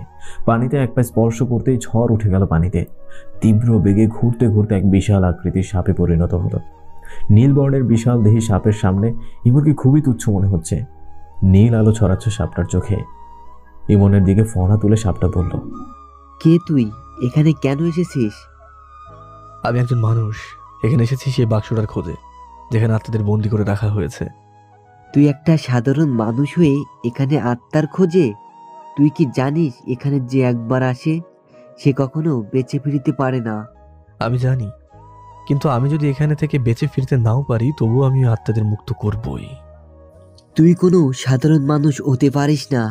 সাধারণ একটা মানুষ হলে আমার কাছে আসার আগেই তোর মৃত্যু হতো। তুই কি জানিস আমি একটা জায়গার পাহারাদার? সে ব্রাকটার কাছে যেতে হলে আগে তোর আমাকে হারাতে হবে। আমি প্রস্তুত। একলিসের শেখানো একটা মন্ত্র পড়ে হাতের তরবারিটা উপরে ছুঁড়ে মারল ইমন। ধীরে ধীরে তরবারিটা একটা বিশাল আকৃতির সাপে পরিণত হলো। আগের সাপটা হঠাৎ এই সাপের সামনে মাথাটা নত করে ফেলল। নিজের আকারটা ছোট করে বলল, আপনি এগিয়ে যান সামনে। নীল সাপটা অদৃশ্য হতেই পুকুরের সব পানি শুকিয়ে গেল। পুকুরের মাঝখানে দৃশ্যমান হলো একটা ছোট ঘর। ইমন যতই ঘরটার কাছে যাচ্ছে অদ্ভুত সব আওয়াজ আসছে তার কানে। চিৎকার আসছে অসংখ্য মানুষের। হঠাৎ পেছন থেকে জুহাইদের গলার আওয়াজ শোনা গেল, ইমন, ওখানে যেও না, তুমি মারা যাবে। পিছনে ফিরে এসো ইমন, পিছনে তাকাও। চমকে উঠল ইমন। তীব্র কৌতূহলে পেছনে তাকানোর জন্য প্রস্তুত হতেই আবার আওয়াজ আসলো, পিছনে তাকিও না ইমন, এই সবই তোমাকে ভোলানোর জন্য মিথ্যে মায়া। পিছনে তাকালে তুমি মারা যাবে। অসহ্য আওয়াজে কানে হাত দিয়ে সামনে এগোতে লাগলো ইমন। ধীরে ধীরে ঘরটার ভেতরে প্রবেশ করলো। ঘরের মাঝ বরাবর একটা বাক্স হাওয়ায় ভাসছে। বাক্সটা হাতে নিয়ে বেরিয়ে আসলো ঘর থেকে। তখনই চারপাশ থেকে অনেকগুলো আত্মা ঘিরে ফেলল তাকে। থমকে দাঁড়ালো ইমন, বুঝতে পারছে না কি করবে। হঠাৎ জুহাইদের কণ্ঠ ভেসে আসলো, বাক্সটা খুলে উপরে ছুঁড়ে মারো ইমন, তাড়াতাড়ি করো, নইলে এরা তোমাকে মেরে ফেলবে। এদের শক্তি অনেক বেড়ে গেছে। কথাটা শুনে তৎক্ষণাৎ বাক্সটা খুলে ফেলল ইমন। সর্বশক্তি দিয়ে ছুঁড়ে মারল উপরে। চারদিকে তীব্র আলো সৃষ্টি হলো। উপরে উঠে যাচ্ছে যেন এক একটা আগুনের গোলার মতো লালচে আলো। কিছুক্ষণ পর পরিবেশটা আগের মতো হয়ে গেল। সমস্ত আত্মার মুক্তি হয়েছে। ইমন আর এক মুহূর্ত দেরি না করে সেখান থেকে বেরিয়ে আসলো। বাইরে আসতে জুহাইদের সাথে দেখা হলো তারা দুজনে একসাথে উড়ে চলে আসলো অনেকটা পথ। হঠাৎই তাদের মাথার উপরে আকাশটা ঘন কালো বর্ণ ধারণ করলো। চারপাশে শান্ত পরিবেশে হঠাৎই সৃষ্টি হলো তীব্র ঝড়। ভয়ঙ্কর একটা আওয়াজ আসতে লাগলো তাদের কানে। জুহাইদ অস্ফুট স্বরে বলে উঠল, সে আসছে। ইমন খানিকটা উদ্বিগ্ন হয়ে বলল, হ্যাঁ, তুমি আর দেরি করো না ইমন, তাড়াতাড়ি এখান থেকে চলে যাও। এখান থেকে সামনে কিছু দূর যেতেই একটা ঘন জঙ্গল পড়বে। সেখানে কোনো একটা গাছের কোটরে লুকিয়ে আছে একটা সবুজ পোকা। তাকে মারতে পারলেই দিনটা বা ছদ্মবেশী গ্যাংস্টাররা মারা যাবে। কারণ তার ভিতরেই লুকিয়ে আছে জিনটার প্রাণ। কিন্তু কিভাবে আমি সেই অদ্ভুত গাছটা খুঁজে বের করব? অ্যাটলিস্ট তোমাকে সাহায্য করবে। তুমি আর দেরি করো না, তাড়াতাড়ি চলে যাও, জিনটা চলে এসেছে। জুহাইদের কথায় সেই জঙ্গলে চলে গেল ইমন। জুহাইদ উড়ে উড়ে একটা খোলা জায়গায় চলে আসলো। তখনই তার সামনে কালো ভয়ানক এক বিশাল দেহ নেমে আসলো। জুহাইদের দিকে তাকিয়ে বলে উঠল, শেষ পর্যন্ত তুই আমাকে সামনে আসতে বাধ্য করলি। আমি যেটা চাই সেটা অর্জন করেই ছাড়ি। তাছাড়া তোর মৃত্যুটা আমার হাতেই লেখা আছে। আমার মৃত্যু? আমাকে আগে ভালো করে দেখে নাও রাজামশাই, তারপর না হয় দেখা যাবে কে কার হাতে মারা যায়। কথাটা বলেই মুখের কাপড়টা সরিয়ে সামনের দিকে তাকালো জিনটা। জুহাইদ অবাক হয়ে বলল, প্রিন্সিপাল স্যার আরাফাত চৌধুরী? হ্যাঁ, আমি সেই প্রিন্সিপাল আরাফাত চৌধুরী, আমি সেই জিন। তবে এটা আমার আসল পরিচয় নয়। আমার আসল পরিচয় পেলে তুই ভয়ে চমকে উঠবি জুইহান্ত। বল, কে তুই? কি তোর আসল পরিচয়? জুহাইদের কথায় জিনটা ভয়ানকভাবে হাসতে লাগলো। সেই সাথে তার রূপ পরিবর্তন হতে লাগলো। একসময় তার নিজের আসল রূপে চলে আসলো জিনটা। জুহাইদের চোখে বিস্ময় ভাব ফুটে উঠল। চোখ দুটো রক্তের মতো লাল করে রাগী স্বরে জুহাইদ বলল, আহান তুই? হ্যাঁ, আমি সেই জিন যে তোর বাবাকে হত্যা করেছি। শুধু তাই নয়, তোর ভালোবাসার মানুষকেও আমি ধর্ষণ করেছি, নির্মমভাবে খুনও করেছি তাকে। তুই অনেক বড় অপরাধ করেছিস আহান। তোকে সেই দিনই হত্যা করা উচিত ছিল, যেদিন তুই আমার বাবাকে মেরেছিলি। কিন্তু তখন আমার শক্তি ছিল না, আজ আমার শক্তি আছে। আজ তোর মৃত্যু নিশ্চিত, তোর বেঁচে থাকার কোনো অধিকার নেই। জুহাইদ আহানকে মারার জন্য এগিয়ে যেতেই আহান তার শক্তি দিয়ে তাকে দূরে ফেলে দিল। রাগীভাবে জুহাইদের দিকে এগিয়ে যেতেই হঠাৎ তার শ্বাস বন্ধ হয়ে আসতে লাগলো। মনে হচ্ছে কেউ তার গলা চেপে ধরেছে, বুকে যেন কেউ পাথর বসিয়ে দিয়েছে। আচমকা পেছন থেকে ইমন বলে উঠল, তোর আত্মা এখন আমার হাতে আহান। আহান মুখ ঘুরে পেছনে তাকালো। ইমনের হাতে বাক্সে সবুজ পোকাটা দেখে ভয়ে গলা শুকিয়ে গেল তার। আমদা আমদা করে বলল, আমাকে মাফ করে দাও, দয়া করে ওটা ফেলো না, আমাকে ফেরত দিয়ে দাও ওটা। আমি তোমার সব কথা শুনবো, তোমরা যা বলবে তাই করব। জুহাইদ ইমনের হাত থেকে বাক্সটা নিয়ে আগুনে পুড়িয়ে দিল। আহান জোরে চিৎকার করছে, তার শরীরের নিচ থেকে পুড়ে অদৃশ্য হয়ে যাচ্ছে। দেখতে দেখতে সমস্ত শরীর পুড়ে গেল তার। একটা তীব্র আলো ছড়িয়ে পড়ল চারদিকে। জুহাইদ ইমনের কাঁধে হাত রেখে বলল, আমাকেও যেতে হবে বন্ধু। কোথায় যাবে তুমি? আমার রাজ্যে, সেখানে আমার জন্যই সবাই অপেক্ষা করছে। এখনই যাওয়ার কি দরকার? আর দেরি করা ঠিক হবে না, তুমি ভালো থেকো। আর যখন মন চাইবে আমার কথা স্মরণ করলেই আমার শক্তি তোমার মাঝে চলে আসবে। তখন আমার সাথে কথা বলতে পারবে তুমি। তবে তার হয়তো আর কোনো প্রয়োজন হবে না। সকল রহস্যের আজ সমাপ্তি ঘটেছে, শেষ হয়েছে মৃত্যু খেলার অনুচ্ছেদ। ভালো থেকো, আসি। ইমনের সামনে তিনজন দাঁড়িয়ে আছে, রাফি, তুষার আর জুহাইদ। ধীরে ধীরে তারা উপরে উঠে যাচ্ছে।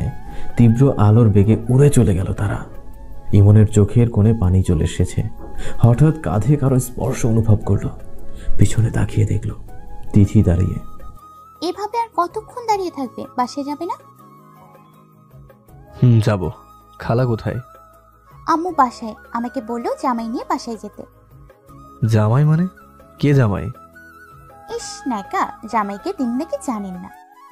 আমাদের তো এখনো বিয়ে হয়নি, তাহলে জামাই হলাম কি করে? হওনি তো হবে, আজকে হবে। ও তাই? তাহলে বউকে একটু অগ্রিম আদর করে নি। ওই না, তুমি একদম আমার কাছে আসবা না। কেন? তুমি এখন আমাকে প্রপোজ করো নাই, আগে প্রপোজ তারপর ভালোবাসা। খাইছে আমারে। কি বললে তুমি? আমি বললাম কি কিভাবে প্রপোজ করব? তোমার ইচ্ছে, তবে ভালো না হলে কিন্তু আমি অ্যাকসেপ্ট করব না। ওকে। তিতির হাতটা তার হাতের মধ্যে নিয়ে চোখের দিকে তাকিয়ে বললাম, শুভ্র সারিত গগনের শুভ্র চাঁদের আলো মাখাবো তোমার গায়ে, যদি তুমি পাশে থাকো।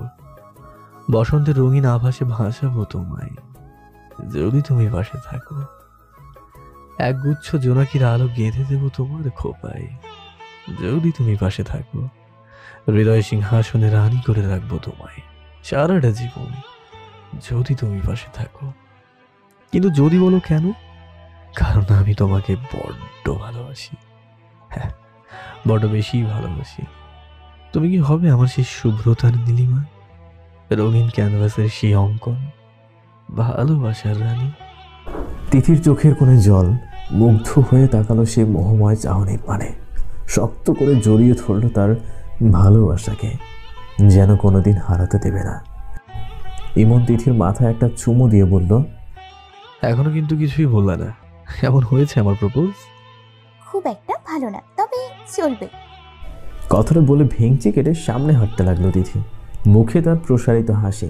পেছনে ছুটে আসছে ইমন, মজার ছলে একটু জোরে ছুটল তিথি। ইমন পিছু পিছু দৌড়ে চিৎকার করে বলল, চলবে মানে কি, বলে না তো? ভালোবাসি ভালোবাসি ভালোবাসি, বড্ড বেশি ভালোবাসি।